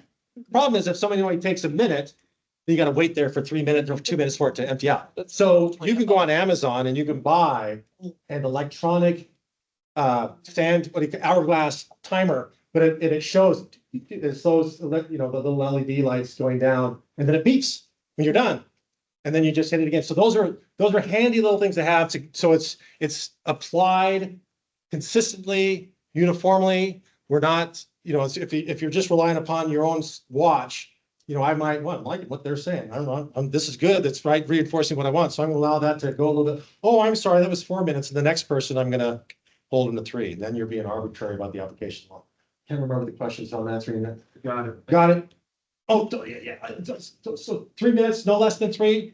Put it in your bylaws. The other thing I would say, and then consistently apply it. In the middle of public comment, it's like, oh my gosh, this is taking forever. We're gonna drop it to 2. Don't do that. If you started, keep it going.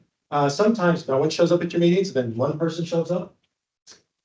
I want to hear what you have to say. I don't care, okay, 10 minutes. And so if you put that release out and they're saying, hey, at the discretion of the chair, they can extend that and not make it less filling. Yeah.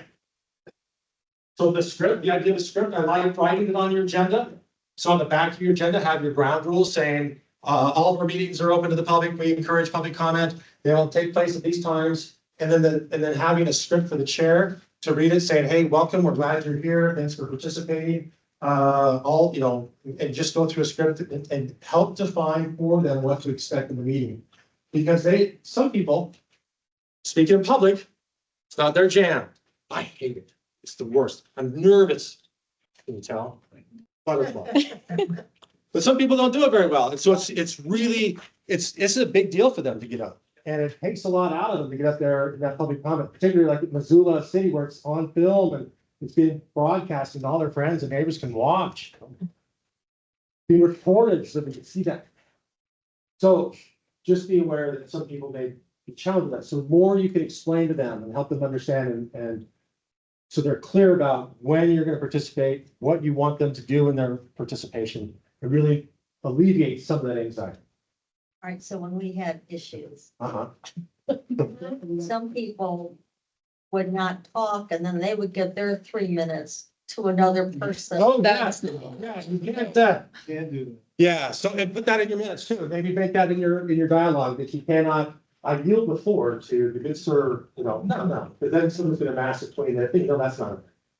So, well, unless you want it to be. The law doesn't say one way or the other. Law's agnostic about that. So if you don't put it in your bylaws, because people are getting tricky about that and they wanna. I've got nothing to add, but I'm gonna yield my time to him. I'm gonna yield my time to him pretty soon. I know we follow a script and we do clarify that that is just for you. You cannot pass that on to anyone else. Yeah, and the other thing is that because people at the time were so angry that if you told them 3 minutes, they were pissed. Yeah. And that wasn't good because of what we were going through. So I think, At the discretion of the board, the Yeah. discretion of the chair, you can Yeah. decide what's the temperature here, how do I manage this? yeah. Um, It's And part of the. if all of your meetings are consistently 3 minutes, right, that helps you when things get hot.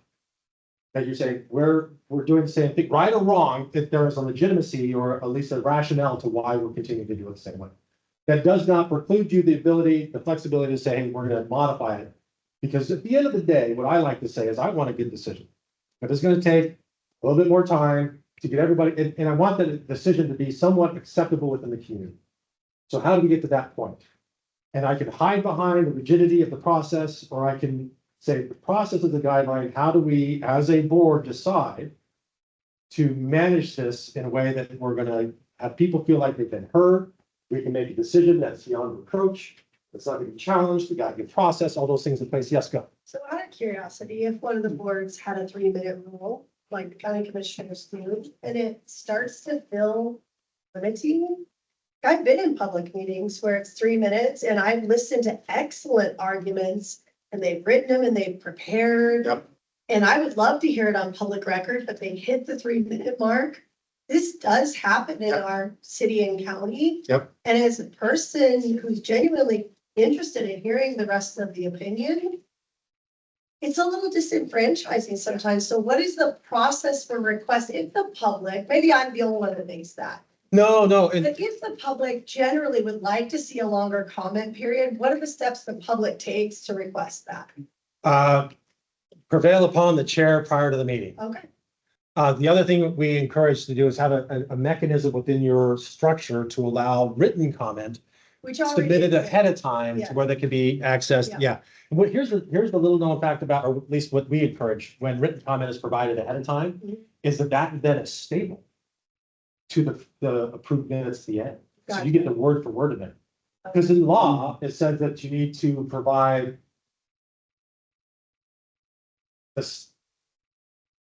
The public comment is incorporated into the meeting minutes. Incorporated. Right, so there's some discretion about the minute taker, how they want to, synthesize that into the meeting minutes. If I were to provide written comment, then it's easy to staple on there and then it stays in the record the whole time. So that's just a little. pro tip. Is, I would say, very good about that. Yes. And so, yeah. There's feasibility to, if you know your board is dealing with a contentious topic or a lot of public comment, can you hold either and or a special meeting to take that conversation, Q&A or public comment? Yep. And or could you put out a survey? Oh, yes. So like on that, we read in the game where you are to encourage, what did it say? Permit and encourage public participation, ensure adequate and assist public participation, right? For those ideas. So yeah, I think all those things. So there's no need. This is a deliberative process. Nothing should be happening fast. Right? This is, we want to be thoughtful. We want to hear from all parts. You are representing everybody in that community, not just those, that are like-minded, but everyone. So what's the best for the most, that type of thing. So it's not uncommon for communities, particularly land use planning. They might say, look, we're going to do some charrettes. We're going to do some listening sessions. We're going to have an open house where we can have an informal thing where we can make sure that people understand and are aware what is the decision space that we're making, right? This might take place several times before that meeting ever happens. The work sessions that I talked about earlier, the more informal meetings to discuss, allow that. So there's a lot of ways that I'll say there's very few things that are on a timeline. Land use issues be on a timeline. The application hits, you got to dispatch that in a certain amount of time. So there is a bit of an issue there, but by and large, it's like, we're going to take the time this process needs in order for us to feel like the community's ready for a decision. And if you're not, a lot of times the public will also demand a longer public comment period. You'll see that and you'll realize that you need a little bit longer. Yep. Right. And then when they start saying this is taking too long. Too soon. Yeah, so you got to balance that. Yeah, so part of it is we want to make sure we're not kicking the can down the road, but we're also not going so fast that we're limiting. So where people feel disenfranchised, right? They're feeling disenfranchised because I don't feel like my voice was heard. I would think at the discretion of the chair, if you had an audience consisting of maybe only 6 or 8 people, that would be for their discretion to say, okay, thank you. How many of you have comments? 4 people. Okay. Based on that, you could then do a unilateral thing. I'm going to extend the comment period to 4 minutes for 5 minutes. Yeah. That's just, Yeah, I like that. I'm in Missoula. Does the name Daniel Chemist ring a bell to anybody? Yep. Yeah. So Daniel Chemist, when he was the mayor of Missoula, was good at that. He had an ability and the trust to say, okay, we got a room full of people. How many people are here in favor of it? You all raise your hand and say, okay, do you think it'll take you 20 minutes to get your point across them? Okay, how about those opposed, right? And they would negotiate with public on what it would take to get their point across. They said, all right, we're gonna take a 15-minute break. You guys can caucus together, get your message together, and then present that forward. Because one of the frustrating things is with public comment is to help the public understand that public comment is not a vote. Does that make sense? If we had 15 people get up and say the exact same thing to 2 people on the opposing side say different things, that means nothing. Right? You often hear in the paper, oh, 27 people were in favor of this. That means nothing. Particularly if the 27 people all said the same thing. As a decision maker, if I'm hearing the same thing 27 times, I just need to deal with the thing. If I dealt with the thing, doesn't matter if I heard it 27 times or 1 time. It's the thing needs to deal with. Does that make sense? Yeah. So it's not necessarily, we're not trying to weigh that as like, what is, you can use it, generally, but it's not Anyway, sometimes you get my pet peeves come out. Yeah, all right. I still need to get to your answer. I don't remember what the question was, but I think when we do this at the end, we might get it done. Quorum. Legal meeting. 6 things are required to have a legal meeting. Let's start listing them. What must be in place to have a meeting that's legal? Need a quorum. Yes, and Notice, notice. Yep, agenda. agenda. Yep, Public access? we'll call it public comment. How about that? But now apparently with the new Missoula ordinance, you've got to have public, the accessibility is. Okay, so public comment. 1, 2, 3, 4, ooh, minutes. The last one you may not get, so let's. Then it's, I don't know if that's spelled right, but it's there. Can't talk and spell at the same time. To be honest, I can't spell. It doesn't help when I talk. Let's look at top of page 2. Yes. Meeting is defined as the convening of a quorum. Got it. The constituent membership, whether corporal or means of electronic equipment. Corporal means what? In person. So whether you're in person or connected electronically. Come back to electronic communication here in a minute. To hear, discuss, or act. So those are qualifiers. Hear, discuss, or, I'm gonna make a big deal about or. Why am I making a big deal about or? Because you don't have that. So it could be. If there is a quorum present, the key to this equation here, this process, is if we have a quorum. And they are hearing something within their jurisdiction, that's a meeting. Oh, I remember what you're talking about. We'll get to it. Right? Because the or means you can do any one of the 3 things. If it said and, all 3 things would have to be in place in order for it to be a meeting. But the legislature chose the word or. So if a quorum is present and you're hearing something within your jurisdiction, that is a meeting. If a quorum is present and you're discussing something within that jurisdiction, that's a meeting. And same with acting. Now, it could be either in person in the high school bleachers, watching the football game or basketball game or whatever it is. And 3 or 2 of the 3 or 3 of the 5 are sitting there. If you're talking about the game, you're talking about hunting, you're talking about TV shows, whatever, that's not a problem. Because you're not talking about what? The things within your jurisdiction. Once that conversation shifts, or worse yet, someone walks up. Crazy Barry. I have something to say about everything. He shows up and he says, hey, I want to talk to you folks about that, whatever. And suddenly there's a quorum and now you're hearing something within your jurisdiction. That just shifts it over to a meeting. That's just considered a meeting. Yeah. So what you do, how do you fix that?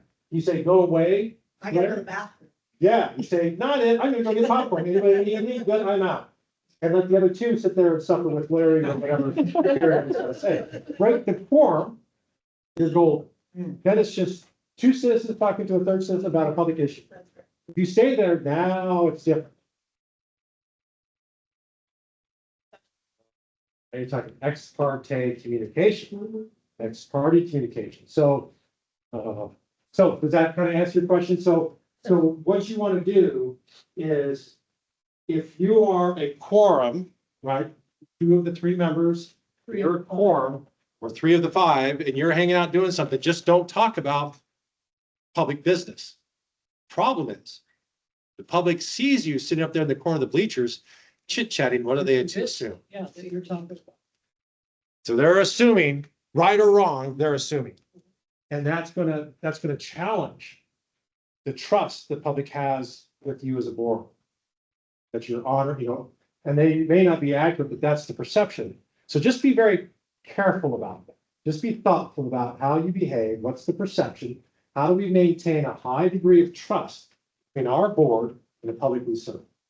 Because the worst thing is to compromise that, because it takes so much energy. build that back up. Takes them 199 times that you gotta do things right in order to win back the one time you did things wrong. Can somebody simply tell Barry, hey, listen, we're here to watch the game. You bet. We do have a meeting scheduled for this date at this time, and we really invite you to come in.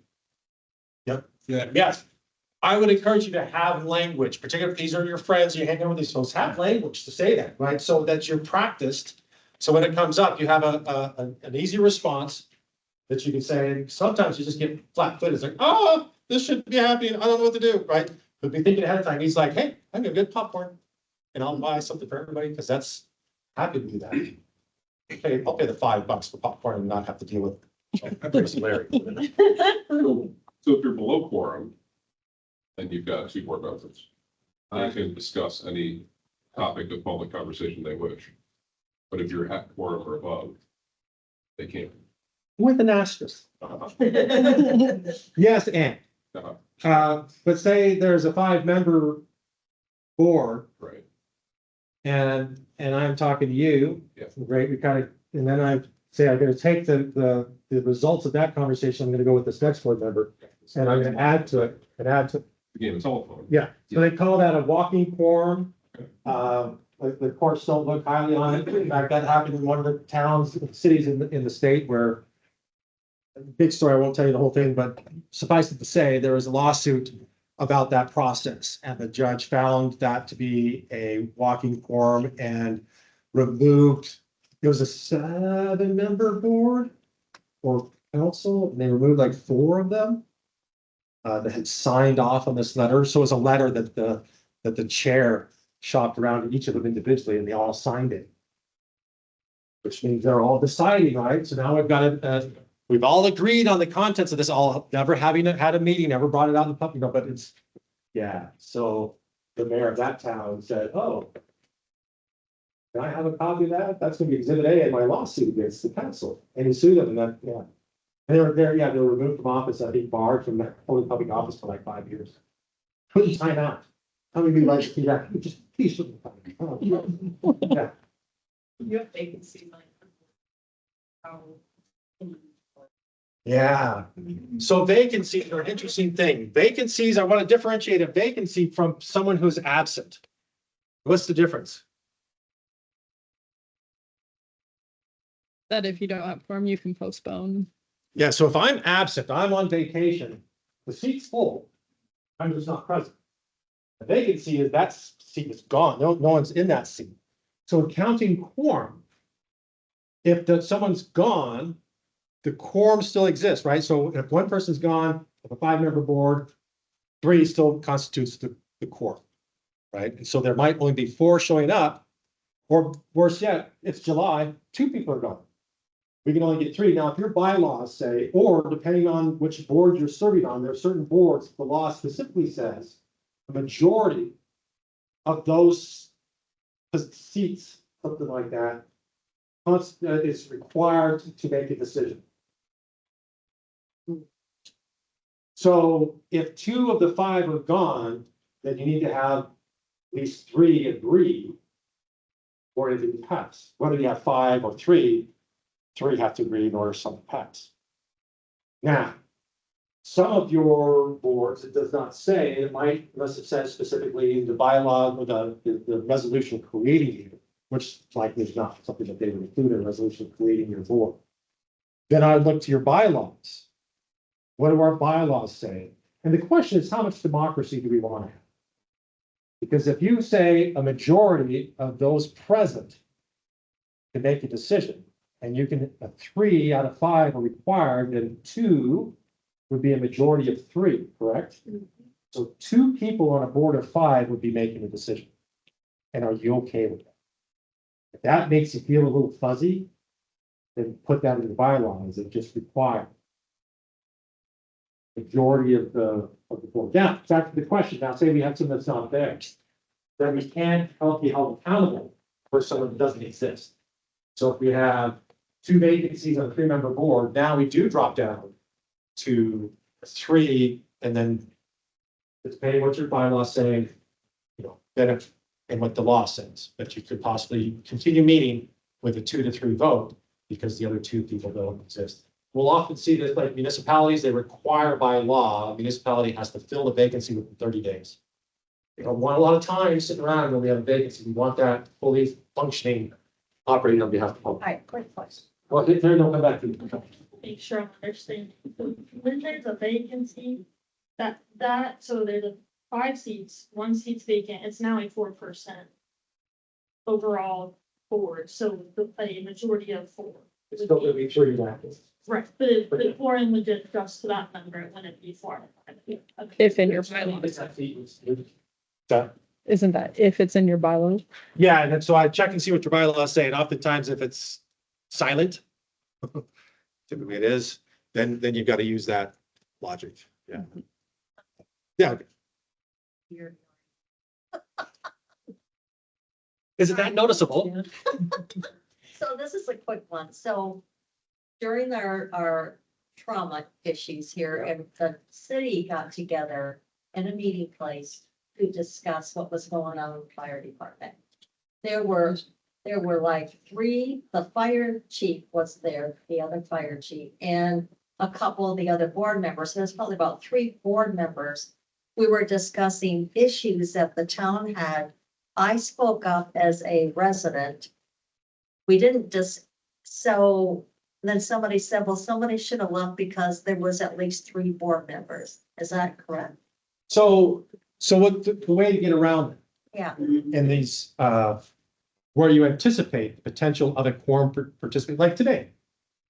I don't know if there was a quorum of I don't know if it was, but what we would encourage to do is just notice that a quorum of the board will be participating in a training at this date, time, and place. No public business will be conducted, no action will be taken. So what you're basically saying is, it's kind of one of those things, is we want a belt and suspenders. Because we haven't talked about anything within your jurisdiction, have we? Right? So it's so far, there hasn't been a meeting. However, there's a quorum in the room, and anybody that walks by say, what's going on there? I see a quorum of the whatever, right? And so by saying, we know that you know that we know that you know, we're gonna notice. Right? So that's the belt and suspenders. We want to make sure our trousers never fall down. We're gonna notice anytime we anticipate a quorum participating. Now, in that case, what I would have done if I was on that fire or whatever that board would be, there's gonna be a community meeting that's gonna be talking about the things that we do as a board. I would notice the public that the quorum will be participating in this public event. No action will be taken, no discussion of the board would be had. But we're here to hear. Well, we were here also to play. Yeah. So I wasn't actually, even though I'm on the boards, I was not representing the board, I was representing myself. So, yeah, well, there's no distinction there. Okay. That's the downside. You're down, so there's no distinction to say, well, now I'm wearing my regular person hat. Yeah, because there's no, you are a board member from 8 to 5, Monday through Wednesday. Thursday, Friday, Saturday, Sunday, you are your own. Now, that's not a thing. So that's the challenge with being on public service. There are certain things that you represent that entity. Mugshot and all. Please don't mugshot. Please don't.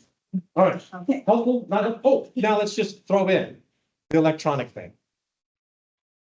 The electronic thing. And if there's a quorum connected over a chat, over a, what do you call it, a chat, a chat? What do we do? Text message. Text message, thank you.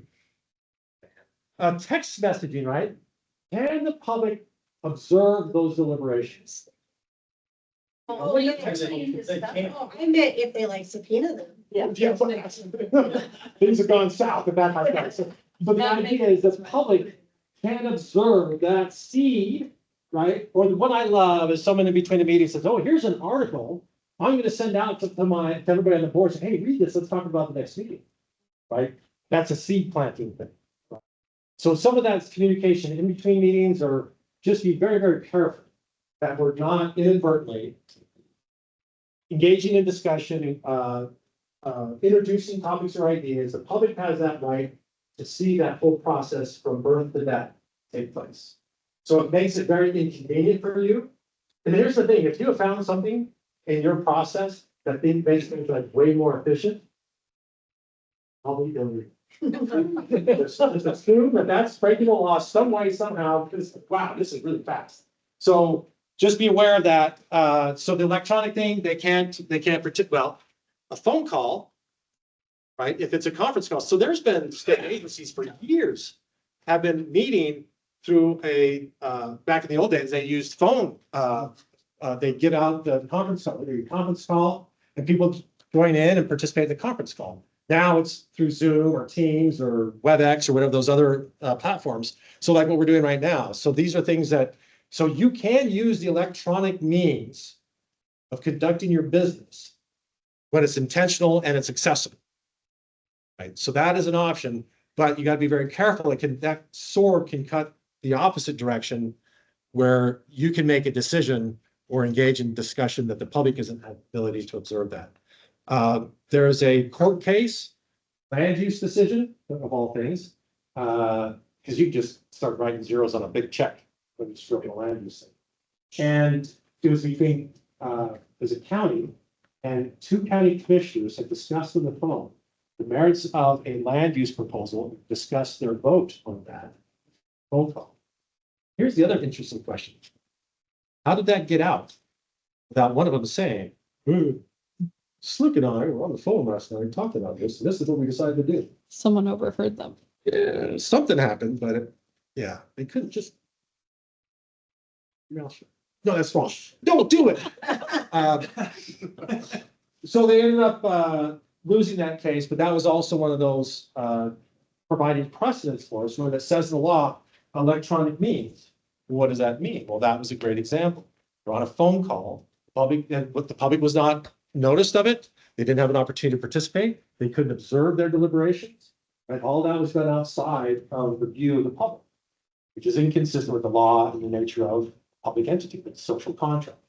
So just remember, all this stuff has to happen in daylight, at a meeting, that's noticed, has an agenda, right? And we allow public comment, right? So it's going to take you once a month or once every 2 weeks to have these meetings to conduct the business of the people.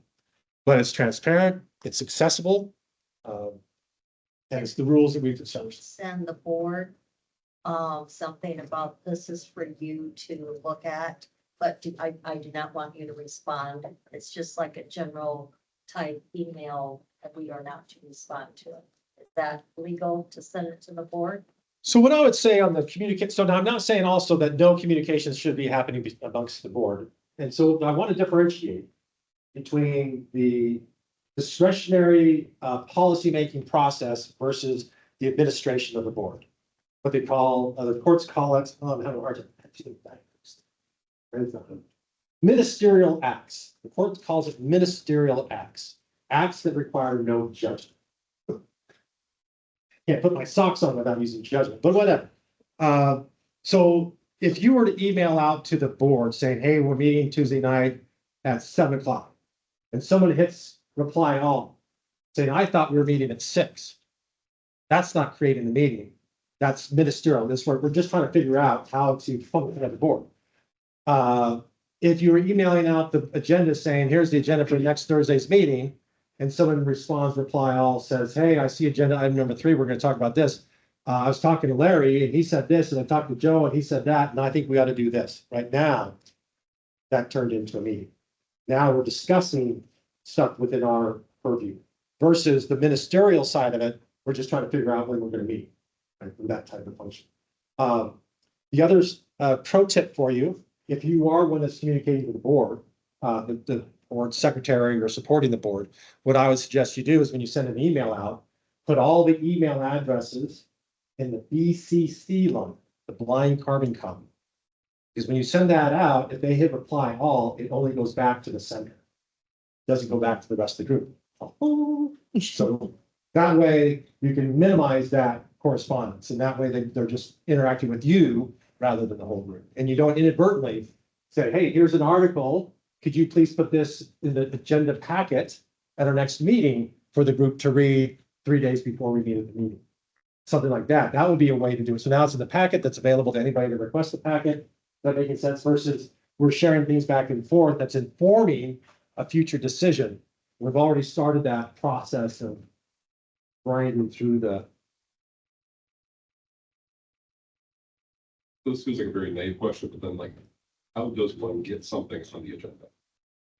Like, if you're not allowed to talk to each other Yeah. outside of the meeting, you can go in your public comment section and say like, Chair, I would like this on the next meeting. I would say, Like, look here. Figure out what is the process and mechanism by which things get put on the agenda. Who's gonna create the agenda? And then how do we put things on the agenda? And another pro tip for you, through that process, sometimes they'll say, so the chair of the board, in consultation with the fire chief or the water district administrator or manager, or I don't know, the staff person who's helping, your aquatic to do that, whoever it is that's helping you. It's the chair and that person, right? So you have the administrative side that kind of knows the things behind the wall. And then the forward facing board chair, right? So they get together and they're trying to figure out what's gonna be on the agenda. What is it that we're gonna hear, discuss, and have? Now, if I'm another board member and I'm hearing something in town, it's like, hey, I think we need to address this. So have a mechanism, and it could be just, provide for the chair, and it could be at the discretion of the chair, but there's a mechanism by which we can petition. So you say, if you submitted 72 hours in advance for the chair to consider to place it on the agenda. It might be that the chair is saying, look, we don't have time on the agenda to fit, no. And then they should have an answer for that, right? But sometimes just file saying, no, I know city managers do this. So I know you're bringing up this national issue you want to have talked about on our city council. We don't got the time. We got a water issue going on, we got a fire problem, we got this, we got that. I don't have time to sit and debate this, anyway. But it's something they want to talk. So there's usually they'll put in, we'll say that a board member can make a motion. So I move that we place this thing on the future meeting agenda. They get a second. They vote on it and you get a majority saying yes, then that forces the hand. So if the board chair keeps punting that issue, we can force the hand. And so typically on an agenda, they'll have an agenda item towards the end that will be board comments, board New business. yeah, or future issues, or I don't know, something on there that this is your opportunity. And I know Great Falls does this pretty well. They'll have these what I call the business meeting, their work session. So they'll hack at things in their work session for a while. And then it's brought to there's a part of at the end of their agenda. It's not council concern, it's something like that. And that's where they say, hey, I think we're ready to talk about this thing, and they kind of get this consensus. They say, okay, either with a formal motion or somebody will say, I think we're ready. What, am I the only one here? And they kind of look around and there's this kind of head nodding, and then the manager decides to put on the agenda. So there's ways in which you can kind of say things are mature and we're ready to talk about it. Let's do it. Similar but different, and I think I see myself running into this as a council member. Sometimes like she was saying, I'll have an opinion on something. What is the role and expectation of a community council member? I have a thought on something. How do I go about conveying in a public meeting, saying, do I just say, this is not the opinion of the board, but I want to share my opinion? Are you allowed to do that? Because you can't sway the public, like you're supposed to be, I think, a listening entity, we're supposed to be gathering information. At what point or in what form is it appropriate for us to say, but here's my opinion? No, I think so. I think you, in a way, you're there to do both of those things. Okay. Here to translate, to distill, but you're not coming just as a sponge to be, regurgitate that, right? You come with healing opinions and motivations, and oftentimes when you're elected, that's why I'm here, because my pocket park has not been maintained, and I'm gonna get us to the council, make sure my pocket park is taken care of. You have pocket parks in the Yes. Bazillion, not bad. And city general fund pays for them, even though they function like people's private backyards. Not that you don't have an opinion on that. They are, they're the thing, because someone had a great idea. I digress. Someone had a great idea 40 years ago that if we're gonna have a development, they're gonna have to put in so much open space, and so we have all these little Got it. useless chunks of land. It's usually some swampy spot that I couldn't put a house anyway. There was no good to me, so to make that a pocket park is check off anyway. Back to your comments. Do I get to have? a- Yeah, so I think some of that, so when you're Without like. misrepresenting the entire council. So, yeah, so what you can, and then part of it is, depends on when you're using it. If Sure. it's part of the decision-making process, you say, I've heard all these things, but this is how I feel, right? You know, and what you're doing is you're persuading, there's politics. A lot of what we're talking about today is process. Right. And then there's politics. All right, so we try not to get into the politics. I think what you're talking about is that politics. Oh, interesting. And so you have good process that allows that politics to engage in that political discourse around what does the community want, what do I want, how do we, because you can't get anything forward without a majority of the group. So how do I move my initiatives, my ideas? And if I'm too far away from the majority, I either need to bring them on my side or I need to try to bring them somewhat to some middle ground, right? I may not get everything I want, but can I move them towards? And I was even saying that, but I appreciate that, just in case that ever was the case. I just personally have felt, it's only been my first year, and I find myself not sharing my opinion out of respect to the community, because I feel like I'm supposed to just be hearing them and then taking their message to the commissioners in some capacity. But there are moments when because I've been to a commissioner meeting or I've read something or I live on the street where the thing is happening, I am privy to a lot more information that I would love to share. Wouldn't she be fine as long as she was below the ground line? Yeah, yes. Oh, I see what you're saying. You know what I mean? Yes. Like, wouldn't it I was be like, fine, once you had that motion and you're below all the, Yep. above that line? I mean, discussion, yes, you're Wouldn't it right. be fine to Yeah, be yeah, like, yeah. hey, What this I, is what I'm seeing, Thank I you. live down the street, Gotcha. I know You're so right, and under so, discussion. and you would be Didn't the fine. commissioners do it, right? what I would be concerned with is if your community council made a decision and you go to present that to the council and then you just say, well, they got it wrong. This is what I think. Oh, yeah. no. Right? I'm gonna supplant my opinion with what the consensus was. But yeah, I think you're right. And I think that's the time, to be clear, is that's when you're having that discussion down here, right? We're trying to shape what And that, you're on the board because you Yeah. have the expertise Yeah. to add pertinent stuff to that discussion. Okay, great, yeah, Pro- that makes sense. That's the Like pro appropriate or spot. con, right? Yeah. and sometimes, Subject is. Yeah, sometimes it's not necessarily so clear what this motion is going to be. right. And it might just be a topic or a theme that we're gonna spend a couple of meetings on that theme or topic until it starts distilling down to where, okay, we're ready to formalize that into some sort of a coherent Statement. statement that we're moving forward. Does that help make sense a little It bit? does, yes, thank you. Yeah. So you could have a section where you have board having open discussion in front of the public Yeah. for the purpose of forming a board opinion, which then goes into maybe a motion, which then can have public comment, which then can, well, maybe I mean, like, so, okay, so it's not that the board can never discuss something. It's just that they can't discuss it in front. Sometimes you're right. It's got, yeah, you've got to notice it. You got to make sure that people are aware of what's the theme we're discussing today. So they're there. Even if it shows up, at least. They know we're gonna talk about it. You can have like a agenda item, which is just a discussion about the fire truck. Yes. That helps. Right, and that's gonna be a board discussion with or without public comment, but there will be public conservation or have to have public comment. So oftentimes what they'll put on the agenda, discussion, and then whatever the topic is, and then it might be discussion, possible action, or it might be action, colon, so you can monitor that way. And I like what you say, because what you're doing oftentimes when you're in that discovery phase, you're learning in public, Yes. right? That makes sense to you? Heard it before.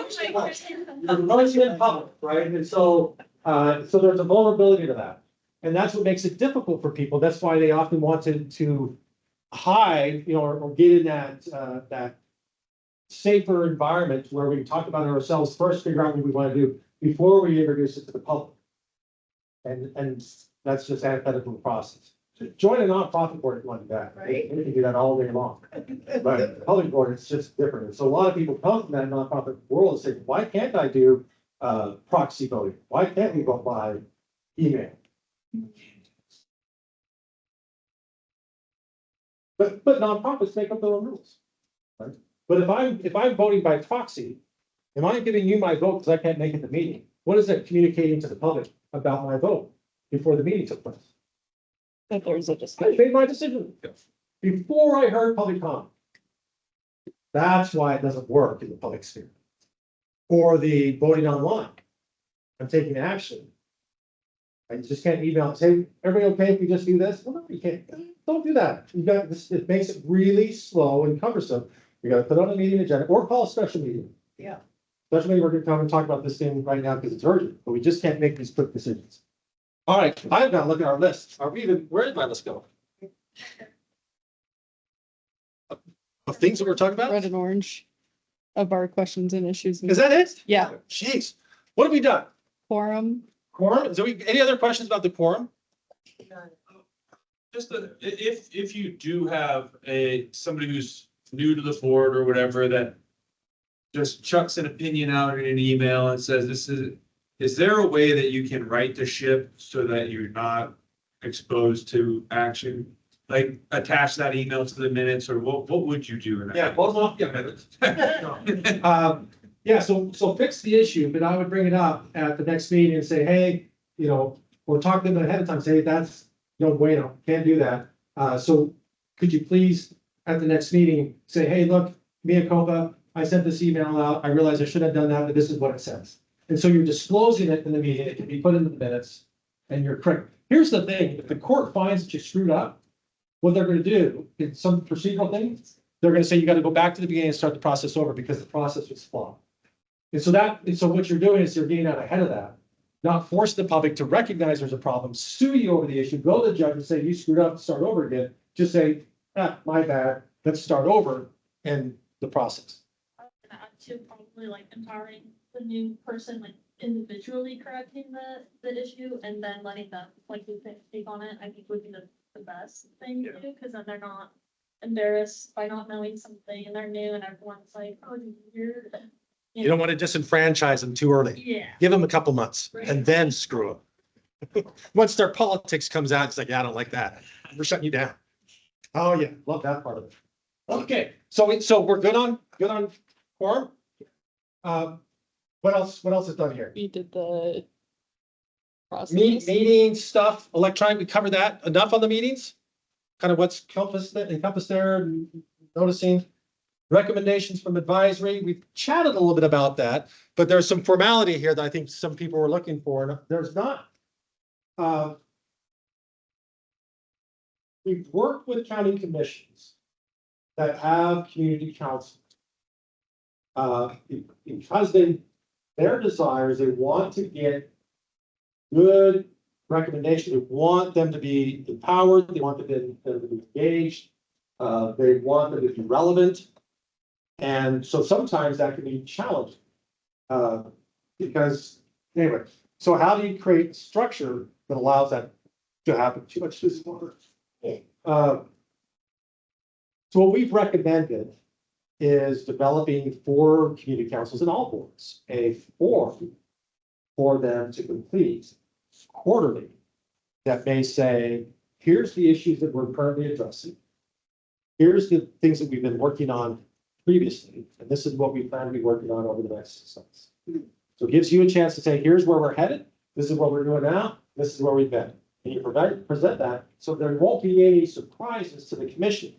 If they're reading those, every quarter, they're saying, okay, all right, this is what they're working on, and now it's coming up, now working on it now, and then they can provide meaningful input and feedback to you. Say, hey, if you're working on this, can you work on this aspect of that, because that's really where our decision space is, or we really want input from you from our side, right? You're opening up an opportunity for communication between the community council and the commission. I don't know if Dave and company and those folks have that in place, but that could be a thing, or you just create your own form and say, hey, we're gonna send this to you every quarter. And here's our recommendations too. This is our issues that we've been working on, and here's our recommendations. So it's helpful to have them be aware of and see the history of what you're working on that leads to that decision. that help? I'm just looking at those of you that's like, well, that's, you're talking crazy. I know that we hold, all community council meetings once a month. Oh, there you go. We also, I know that their agendas are posted on our website as well. From here on out, we just started adding more to our website for all community councils. And anyone under lands and communities umbrella in general, like parks and trails and everything like that, to where they're all more localized. And your community council may also benefit by engaging the commission by saying, what is it that you feel is important that we should be working on? That was. Yeah, and how can we help provide recommendations back to you? Because I want our voice as our community in the room when you're discussing and making decisions on it. Because if our voice isn't there, what's informing you? And it could be that you have 3 people from your community that are showing up. And this is why they have community councils, if you think about it. If they didn't have all these community councils out there deliberating and dialoguing about those issues in that local community, what you have is one person showing up at the county commission meeting and they become the de facto voice of that community. And it might be Crazy Steve. And it's like, this is all we got to go on. But rather they've developed this infrastructure that they're allowing each of these communities to have a process where they can come together, dialogue about the issues that they have, and then make recommendations. And that's far more powerful when they make a recommendation back to the commission, when it's gone through a legitimized process that everybody goes through, right? This public process that has been facilitated, and this recommendation has more validity to it than any one individual showing up. This is what makes it more impactful when this mayor shows up to the legislature. On behalf of our council and our community has been dialoguing about this, and this is what we feel why this legislation is going to be good or bad or whatever. Because I'm coming to you as an elected official, having gone through a process like you're going through, and it's distilled to mean this. And that, in theory, should have more meaning to the legislature because of the legitimacy of that process, rather than just, fun time day. Like staff liaisons are really a big help with that too. Wait, I want to make sure I'm not misunderstanding. Oh, dang it. Are you suggesting that this update to the commission or the city council on community councils is unique and different than what other advisory boards do to keep them abreast of what's going on? And here's the meat of my question. Some advisory boards, their recommendations move to council, and sometimes they are heavily discussed and not moved on with, but quite often they're just moved on with. And those boards are deemed to seem to have more power and impact and influence over what commissioners and councils do. They're actually advisory in nature. So why are those boards and their recommendations being handled differently than other boards? Is there some format that? Politics. Yeah, but is there a format by No. which councils and community and commissions pay attention more? No, and the thing is, there's not a lot of ink in the MCA that deals with that level of how this works. And so which I think is appropriate. I would much rather have, where am I for this one? So I'd much rather have a very generic, just say you are authorized to create a community council, full stop, that's it. That's all the ink spilled on that issue. Then it's up to the local jurisdiction to create that community council and all that goes along with it, or the advisory boards or whatever, like the pedestrian and bicycle group, right? And so some people, that politics is like, that's my jam. I want to make an impact to my community on the city council about this. So I'm going to carry the water for that board way more than open lands. I can put a mountain bike trail on it, right? Or whatever it is, right? So that's where the politics enters into. Yeah. Got it. So there's nothing structurally, unless they create inadvertently or intentionally a scale that we're balancing more on the words of this group than that group. So it would be appropriate for the members of those advisory boards to understand they have the ability to navigate politically, to have just as much impact and influence as any other board that they see moving things forward. They just have to learn to play politics. I think, yeah, learning and how do we go through a legitimate process, come out with a coherent result, and then presenting that in a way that brings legitimacy to the commission. And so some of that is very much being astute, reading the room, figuring out the process. Because some could have a fantastic process, but they fumble the ball between Bonner and the county commission chambers, or Seeley Lake, or Condon, or whatever, right? So that's, you can fumble the ball. Wonderful.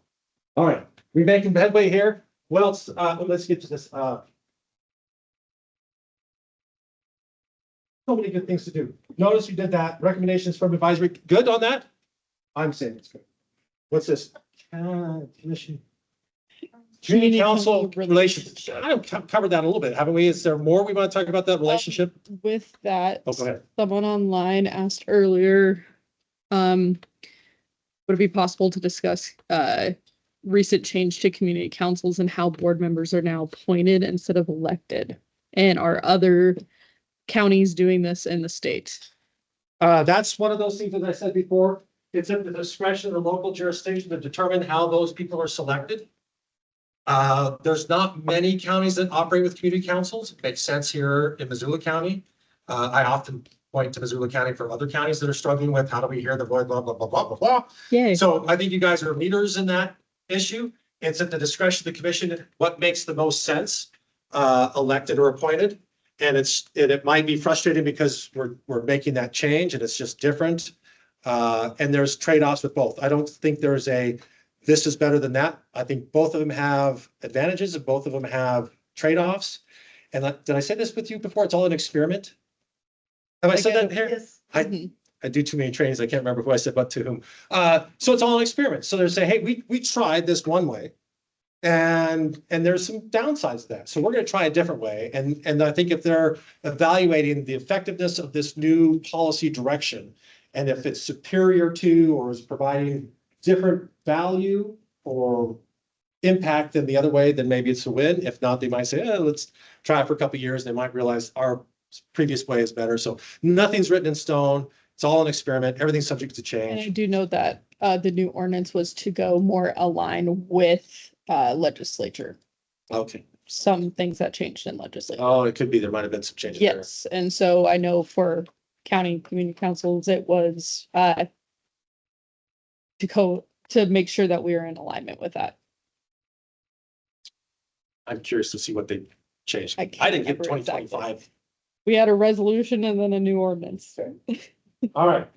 Let me quickly talk about Broadway. Before I get into my next thing.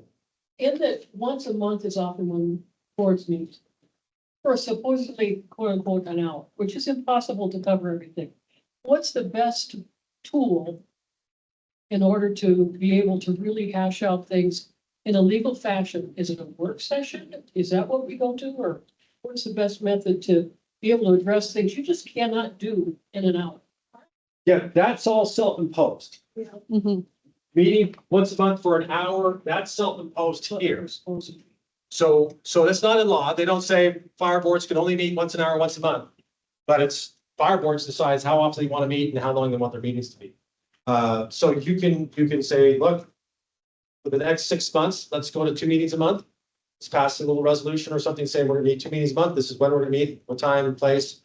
And ramp it up, and you're gonna have 2 meetings a month that are decision-making meetings, or you can do that model where you have one decision-making meeting and one kind of more of a discussion, the work session where we're working through the issues and then bringing forward for decision the next meeting. So that's at your discretion.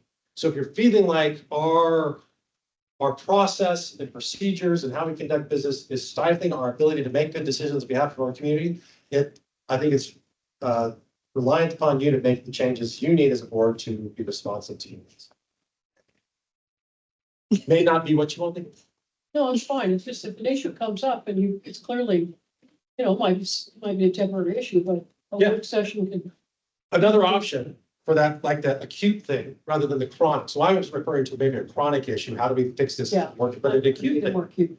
So then you can have what they call a special meeting. So often in your bylaws, your local policies, it says when there's a need, this is how we call a special meeting.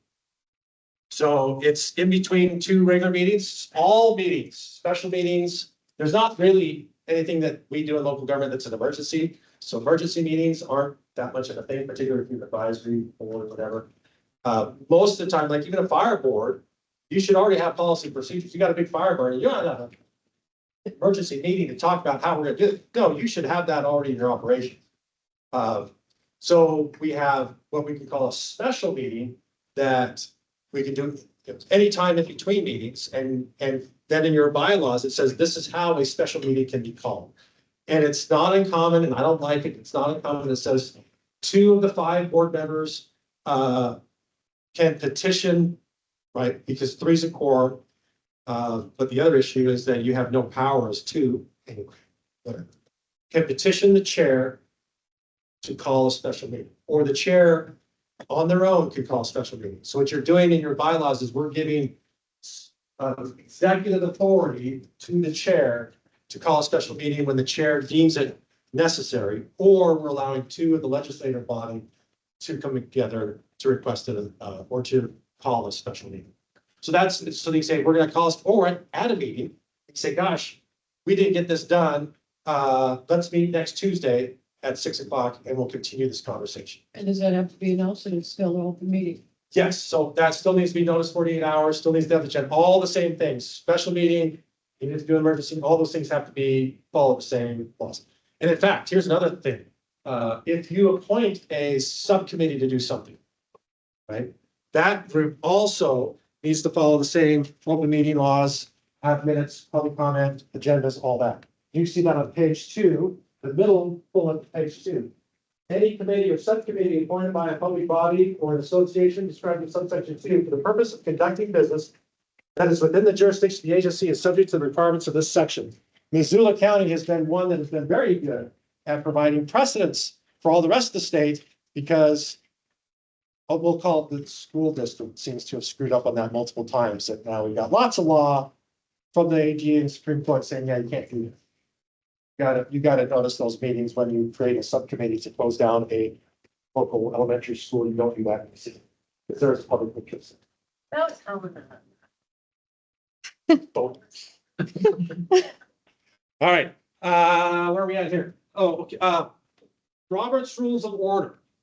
So I have a love-hate relationship with Robert's Rules of Order. Here's my position on that. I would suggest you select whatever format you want. Robert's Rules seems to be the most common people are familiar with and aware of. Like, because I went through 4-H or FFA or something growing up as a kid, or. We do have Robert's Rule of Orders on our county website. Excellent. So, what I say is put that in your bylaws to say that our board will follow Robert's Rules of Order as long as it's consistent with the Montana Code annotated. Because there's certain things in Robert's Rules that they say to do that would put you in direct violation of the law. So as long as it's consistent with the Montana Code annotated and with these exceptions. And then list exceptions. Give yourself the permission to do things that make sense for you, so you're not stuck. I don't want to have process compromise your ability to make good decisions because you're getting wrapped around the axle of Robert's Rules. So here's an example of what might be something that would be an exception. How many of you make sure that before you discuss anything within the board, you have a motion on the floor? Or do you get to that agenda item, talk about it, figure out what it is about, discuss it, and then when you're done finding consensus on the issue, then you craft a motion, put it on there, and then there's really not much to talk about because you just spent the last 20 minutes talking about it, and then you take action. Well, that's what you do. Why do you do that? Well, first, Robert's Rule says you should not discuss anything unless there's a motion on it. That's a cardinal rule of Robert's Rules. Now, why do they say that? Because Robert's Rules is designed for an association of 100 members to make a decision. So think about it. This room full of 100 people. How are we going to go through a orderly process of making a decision? Well, of course, we're going to, before we discuss anything, we're going to have a motion on the floor. So we're just discussing that motion. And anything, so we're eliminating the rabbit trail. Well, a small, deliberate 5-member board, you don't maybe need that level of discipline. So it makes sense oftentimes, and the reason why you say, well, here's the issue. We got to buy this pumper truck. Well, let's talk about that. And you're getting your head wrapped around that issue. And then you find that consensus, and then your motion is a result of that. The converse is you throw I don't know what the outcome's gonna be, so let's just throw this motion out there. And then you gotta make a series of what? Amendments to get to the point where we finally figure out what we want it to be. Because we really didn't know what we wanted here, and it takes 6 amendments, and that minute taker is ready to throw someone off the cliff. Like you make one. Restating the motion, everyone's. Yes, it just drags it. So that's why we just naturally, if you can stay disciplined and not get rabbit trailing and get off topic, just say discipline, what's the issue? Let's talk about it, figure out what we want to do, then make your motion. At the end of the day, you need a motion. Just clarifying, as a board, we're resolving to do something. That motion should be written in the affirmative. Not that I move that we don't do something. That would be a negative motion. Rather than I move that we do something, and if you don't want to do it, then you vote no. If you say, I move that we don't do something, then what does it mean if you say yes? Well, I don't know what it means. I got 3 double negatives to deal with. So make everything in the affirmative, because we always we go twist ourselves in the knots trying to make a motion so that I can vote yes. I don't know what it is about people that they want to vote yes, they don't like voting no. So I can make the motion read in a way that I can vote yes. And that's oftentimes you say, well, we don't want to do something. So why am I making the motion that I want to do something when I don't want to do something? Well, here's the other problem is the politics of it. You happen to be in a board that the press is paying attention to. And you make the motion to do something and then you don't want to do it. You can make a motion. It's what you're doing. A motion is we want to introduce a topic for discussion amongst the board. Here's the topic. I don't know it, but it's got to be stated in the affirmative. A second doesn't mean you agree with it either. A second just means there's one other person on the board that wants to talk about it. So you're agnostic about the outcome of that. We just want to get it on the floor. We want to have at least someone else in the room agrees to talk about it. After that, you can argue till the cows come home. This is a really stupid, bad idea. I said, why did you make the motion? Because we need to dispatch this as a piece of business. Somebody keeps haranguing us to deal with this. Great, we'll deal with it. I move to have a cat leash law in our neighborhood. Second, this is a horrible idea. No way to enforce it. Blah, blah, blah, blah. Those in favor of this, say aye. Silence. Those opposed, say nay. Yay. There, done. Bob, go home. You know, I'm sorry that your neighbor's cat's trooping in your garden. It's just how it is, right? We're not doing a cat leash. We made the decision, right? I move that we don't have a cat leash law. It's a stupid motion because you don't already have one. Right? We don't have a cat leash law, so why are we making a motion not to have a cat leash law that doesn't exist? Anyway. So if we screw up with Robert's rules, oftentimes just say, hey, I don't know where we're at. We're lost. Let's just pause. Or if we got a couple motions, a couple amendments, and it's like, this is a mess, just put them all down and start afresh. Right? Say, we'll just pause and say, I would move on. Here's another pro tip for you. Board chair. You're a board chair. Say, often a board chair can say, I will entertain a motion that we purchase the 1999 whatever pumper truck. You're stating the motion, and oftentimes as the board chair, it gives you kind of some power to say, I move that we, or I will entertain a motion that we do these things. Typically, what does the board member then say when you say that? So moved. So who just really made the motion? Love that. I was a mayor of a small town. I love that because I was always, because they didn't know. And they didn't want to fuss with making a bunch of amendments because they didn't know what the motion's gonna be. So I would often help them. They say, we like that. So moved. Right, so that's one way I was going somewhere with this.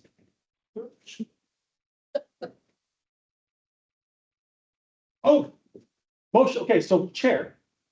I'll entertain a motion, we do blah, blah, blah, blah. Someone said, you say so moved. Say it's moved. Before I ask a second, I'm gonna say, is everybody good with that? Right, there's an interesting space between the motion being made and the second. Motion being made, or, okay, motion being made is it's still the ownership of the motion maker. Once the second hits the floor, that it no longer belongs to the motion maker, it's ownership of the body. The only way to deal with that is either through the amendment process or a vote. So there's that sacred space between the motion being made and the second, where if you can just by habit, have the board just slow down and say, are we all okay with that motion the way it's reading? I'll do with that. And then someone might say, well, would the motion maker be willing to change this to that? I said, well, I don't know, motion maker, what do you think? I'm willing to accept that. Great. So now we're kind of working it through a consensus process until you lock down on what that motion could be. And then you say, okay, is there a second? And that becomes the motion that we're going to read in the minutes. We're going to repeat 6 times. And is that a nuance that's different than saying any discussion? So then after the motion is made, then you ask for discussion. We're going to discuss. So for this, it's a nuance that is, It allows some flexibility in framing it without having to go to the amendment process. got it. So it's kind of a Dan trick. I don't know if it's super appropriate with Robert's rules. You gotta be able to read the room. But yeah, I think it's one of those things that I think you can use the system to your benefit I'm basically lazy. However, we get to A to B without compromising the law and the rights of people, making sure that's an equitable process, but yeah, I'm not a fan of amendments. They're useful, they're essential, but well, you can suck a lot of time. All right, so that's, anything else on that? Are they happy with that? So quick question on that. If you end up with a motion that's getting very heavily amended, that's fair, could you say, I would entertain I would entertain this motion be dropped and removed, or how would you, once you get in the weeds with a bunch of amendments, you kind of want to start fresh with the new motion? There's not a really good parliamentary way to do that other than just making decisions on each of those items back somehow. Does that make sense? So with a motion, you have a main motion. I think of it like digging a hole. Someone showed me the other day, I can't remember what they said, but I think that's a good way to say it. I think of it as like digging a hole in a shovel. So you have a main motion, right? So the main motion's made. Someone wants to make an amendment to that main motion. So that becomes then an amendment to the main motion. And now the only thing we're talking about is the amendment. Should we or shouldn't we? So, for example, I move that we allow the rodeo team to park their trucks and trailers on Main Street on October 7th. Okay, so that's the main motion. And then through the subsequent discussion, they realize, oh, October 7th is not the right day. It should be October 6th. Oh, Was that seconded? yes, moved and seconded. Yes, because we skipped that part. So now, because this is we're like uber militant. So I move that we amend the main motion by striking 7 and making it 6. So now all we're discussing is the date, 6 or 7. We're not talking about the rest of it, just 6 or 7. And then someone makes an amendment to the amendment, the main motion. Say, no, you got that wrong. It's actually the 9th. So now we're discussing the 9th. And we got to make a decision on the 9th. See, now we're thinking, oh my gosh, I adjourn and I'm going to go home, watch Netflix all night. So now we have to deal with the 9th and it's going to go up or down. If it passes, that changes this. So now it's no longer the 6th, it's now the 9th. And if that passes, it goes up here, and then that changes the main motion. I was just in a meeting the other day that they had an amendment. The wrong street. What's that? Hit the wrong street. And then that's wrong street. Now we're gonna say it's gonna be 3rd Street, not Main Street. We're back to doing another hole. But each time, the only thing we're talking about is that thing. And so just think of it, digging a hole and we're replacing each of those shovel holes, whatever that amendment is. And yeah, you can don't go more than 2. I don't think Robert's rules allows you more than 2 amendments to the main motion at a time. I was at a public meeting the other it was like last month. So a study commission, and they made a motion, then they amended the motion, they debated it heavily, they passed the amendment, put it on the main motion, that didn't pass. Why you guys? I think the gentleman that asked the Roberts rule question might have some more clarification of what he was looking for. And is he asking something? We got I do. There we go. Woohoo! It worked. Let her rip. Hi, this is Rick. The question I had is, I've worked in different states on different boards. And in Missoula is kind of a casual place. I'm came from a place where this is how you did things on a board. Mr. Chairman, Madam Chairman, Commissioner so-and-so, you recognize the commissioner. They ask a question, then they yield their time back. They don't ask another question. That's not how I've learned that things work here. It's kind of can be a free-for-all sometime. Yes. And people just start talking, you know, when you're the chair.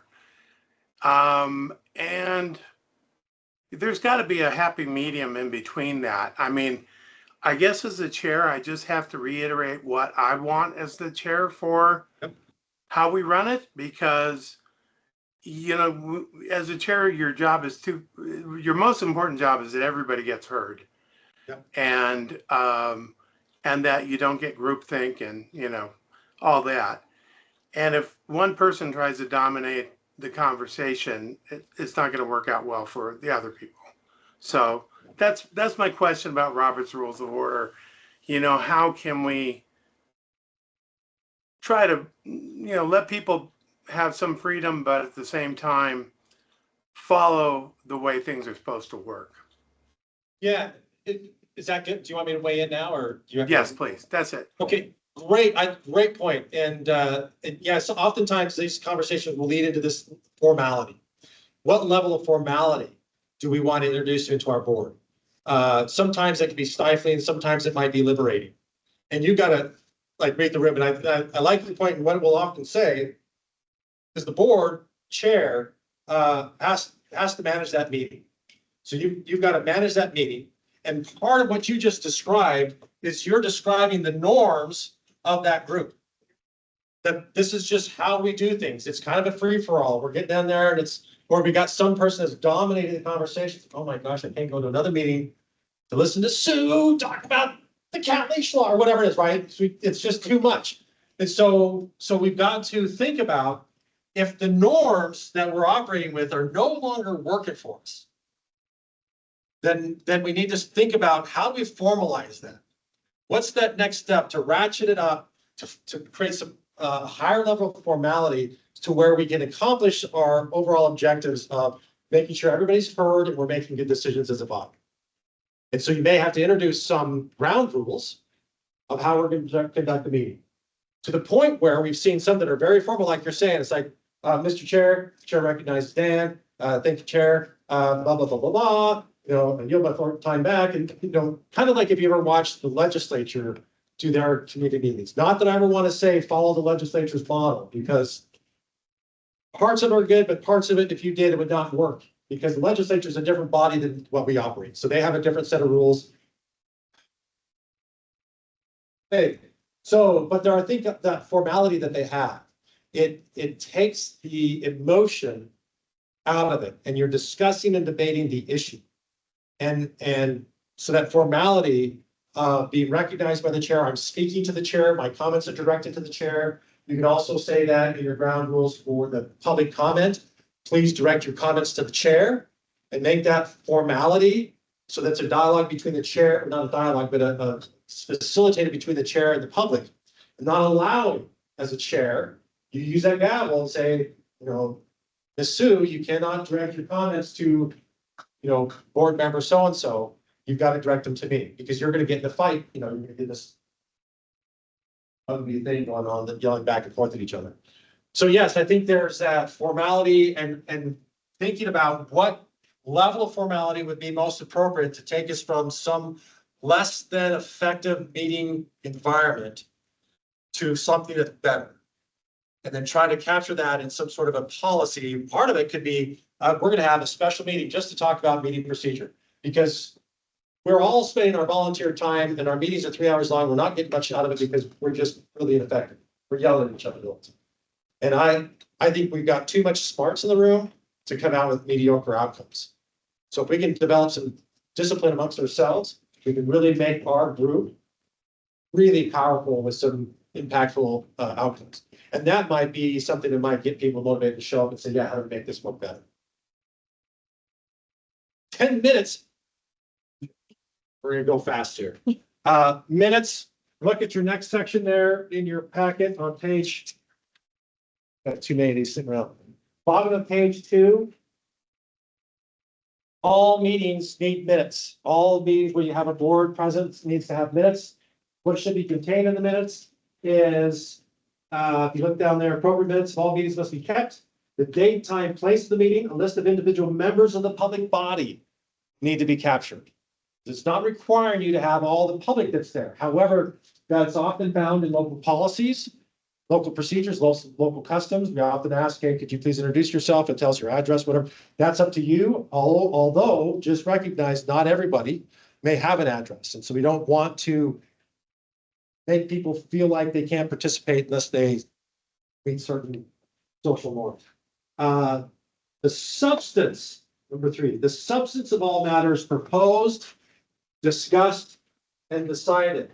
Does that sound familiar? Where am I at here? Here we are. Proposed, discussed, decided. It reflects the here, discussed, and acted. So that's the substance of that. That's the best we've got for what should these meetings for minutes be. So here's the range. Verbatim minutes, every word uttered is going to be captured. Is one end of the spectrum.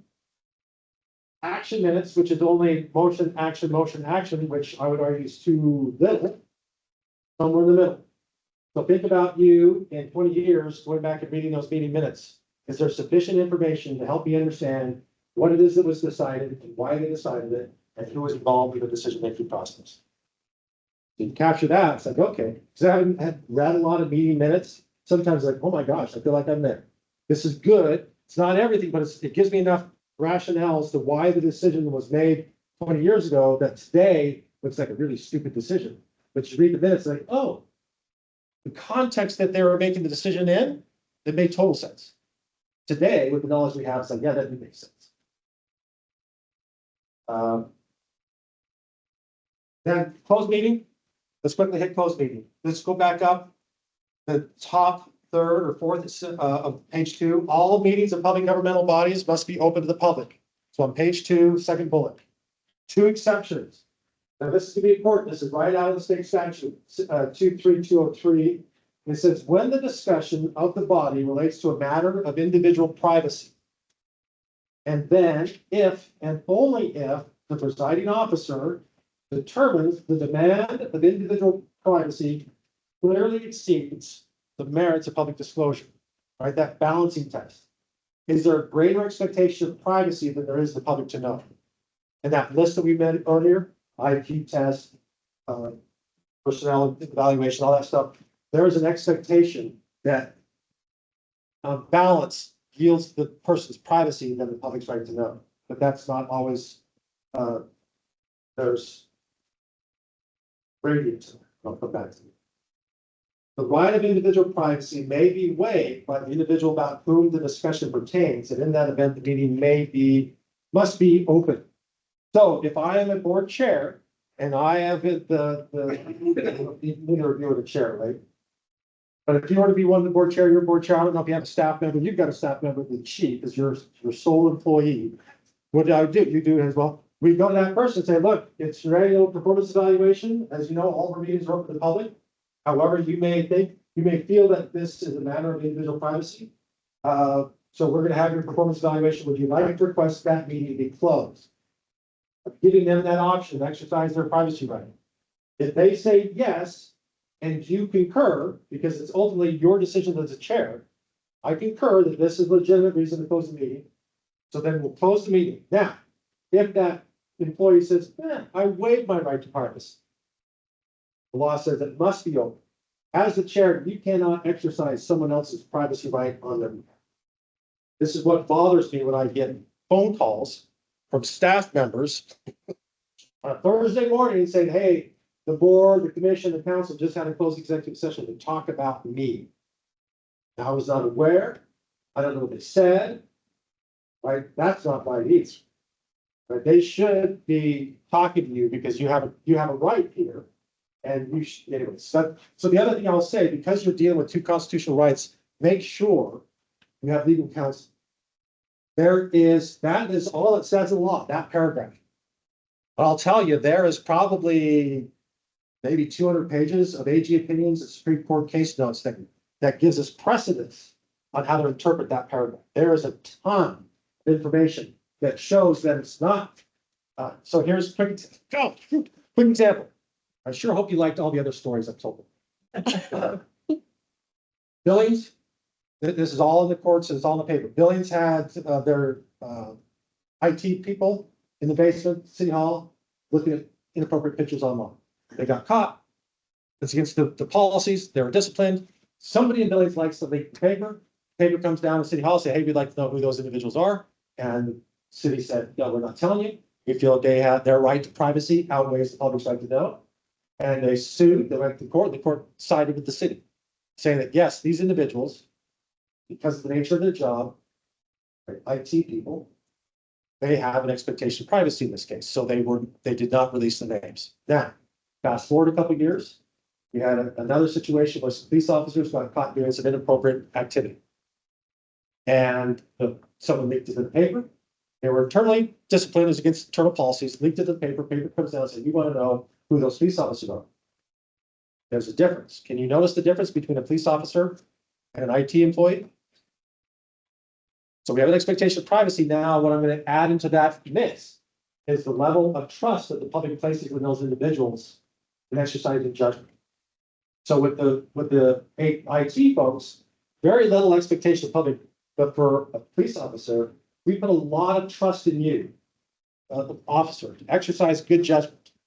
The point of having to use lethal force, right? That's a big deal.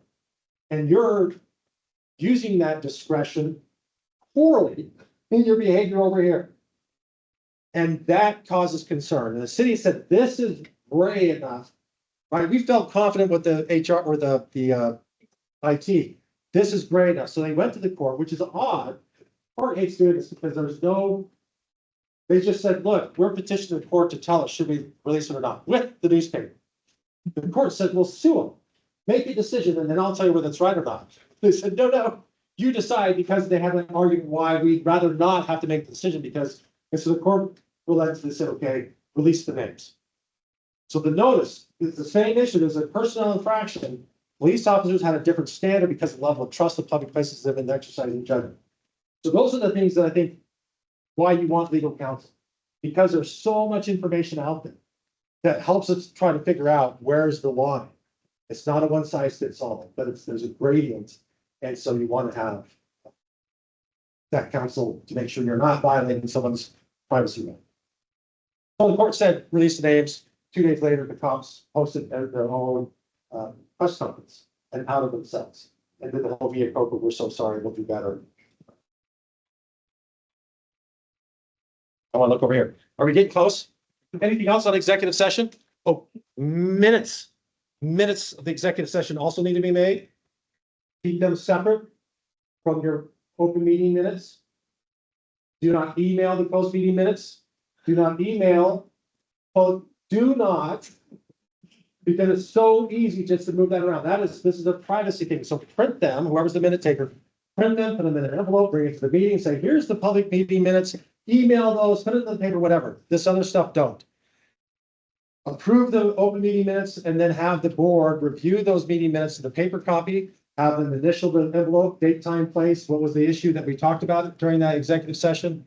Approve those meeting minutes, put back in the envelope, and then it says, turn to page 3. For the public hearing, no, certain boards, no, that may not be it. Where is it?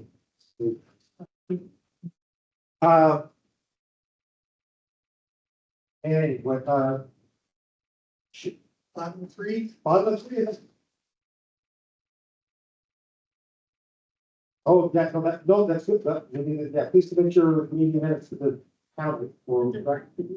So you're saying that executive session, the board needs to be able to look at those minutes to make sure they are correct. And each board member needs to initial. So this is just us trying to operationalize. There's nothing in the law other than saying that the board needs to approve these meeting minutes. What we're saying is we don't want to have those inadvertently released. They are not to be released to the public without a court order. And that's what I was trying to find. Where it said the court order to find it. Very bottom. Very bottom. Okay, then this is true. Event meeting minutes must be recorded. Yeah. Not to be released except pursuant to the court order. So what I want to do is keep them separate from the main flow of public records and communication. Put them in an envelope. have them approved. Now, here's the other thing I put on that meeting agenda. When the next meeting after you have the closed meeting, when those the minutes will be presented, put on the agenda possible executive session to discuss meeting minutes or to correct meeting minutes, because there may be something in those meeting minutes. In order to correct them, you can't correct it without disclosing the private solution. But if it's we need a hyphen there, we need a capital there, that's fine. So, and then if you do have that closed meeting to discuss those meeting minutes, guess what you're producing? Yes, so we're trying to avoid having a perpetual meeting, a closed meeting. But date, time, place, have everybody say, yes, we have a motion, but we're also signing off on it. That we read and we're approving these, and then provide that to your legal counsel, to your attorney, HR, whoever is in a position to maintain confidential records. Typically, we like to see that go to the attorney because they're the ones that they'll have to make the determination. That, and it's also something that can be used in-house. It's just not released to the public. So can they just be locked up someplace in the fire department or whatever, in a file cabinet or whatever? And if this I'll meeting, let you guys decide how you all want. right, Yeah. and if this meeting was held and the person who was unaware that this meeting was being held, and it was basically, well, I won't say what I think it is anyways, so it was not an official meeting because the person didn't know, there was no voting. There was just a discussion, and then this person was let go, a volunteer was let go. The whole thing was illegal. I don't, if they feel it was illegal, they have the right to go to court and say, you did this process poorly, I have a right here, and you violated that. Or you didn't follow your policy. So I won't comment on the legality of it. Yeah. I do stay at Holiday Inn Express frequently. That does not make me an attorney, but I do talk. So yeah, I would seek legal counsel, or if they feel like they've been harmed in some way, then they have Oh, yeah. judicial remedy. It was, yeah. So I hand back here. The meeting minutes of the executive session with the county commissioner, is everything else says? Yeah, so I would probably give them to the clerk and recorder for electronic storage and let them know that these are those are the executive session meeting minutes. It is now 5:31. We have used up all of our time. I'm hoping we got through most of our stuff here. Is there something we missed? Tours, we missed that. Just notice it if you're gonna do a tour. Notice it, Corum, we're gonna go out and we're gonna just tour the. Posh whatever. chocolate, What's that? posh chocolate. I know that was a recent one commissioners did. Yeah. That's why it popped up. So, or like a city council might go on tour yes. The water park or the sewer lagoon. Love sewer lagoons. Fascinating. But I think you got about through everything, didn't we? I think And so. then some.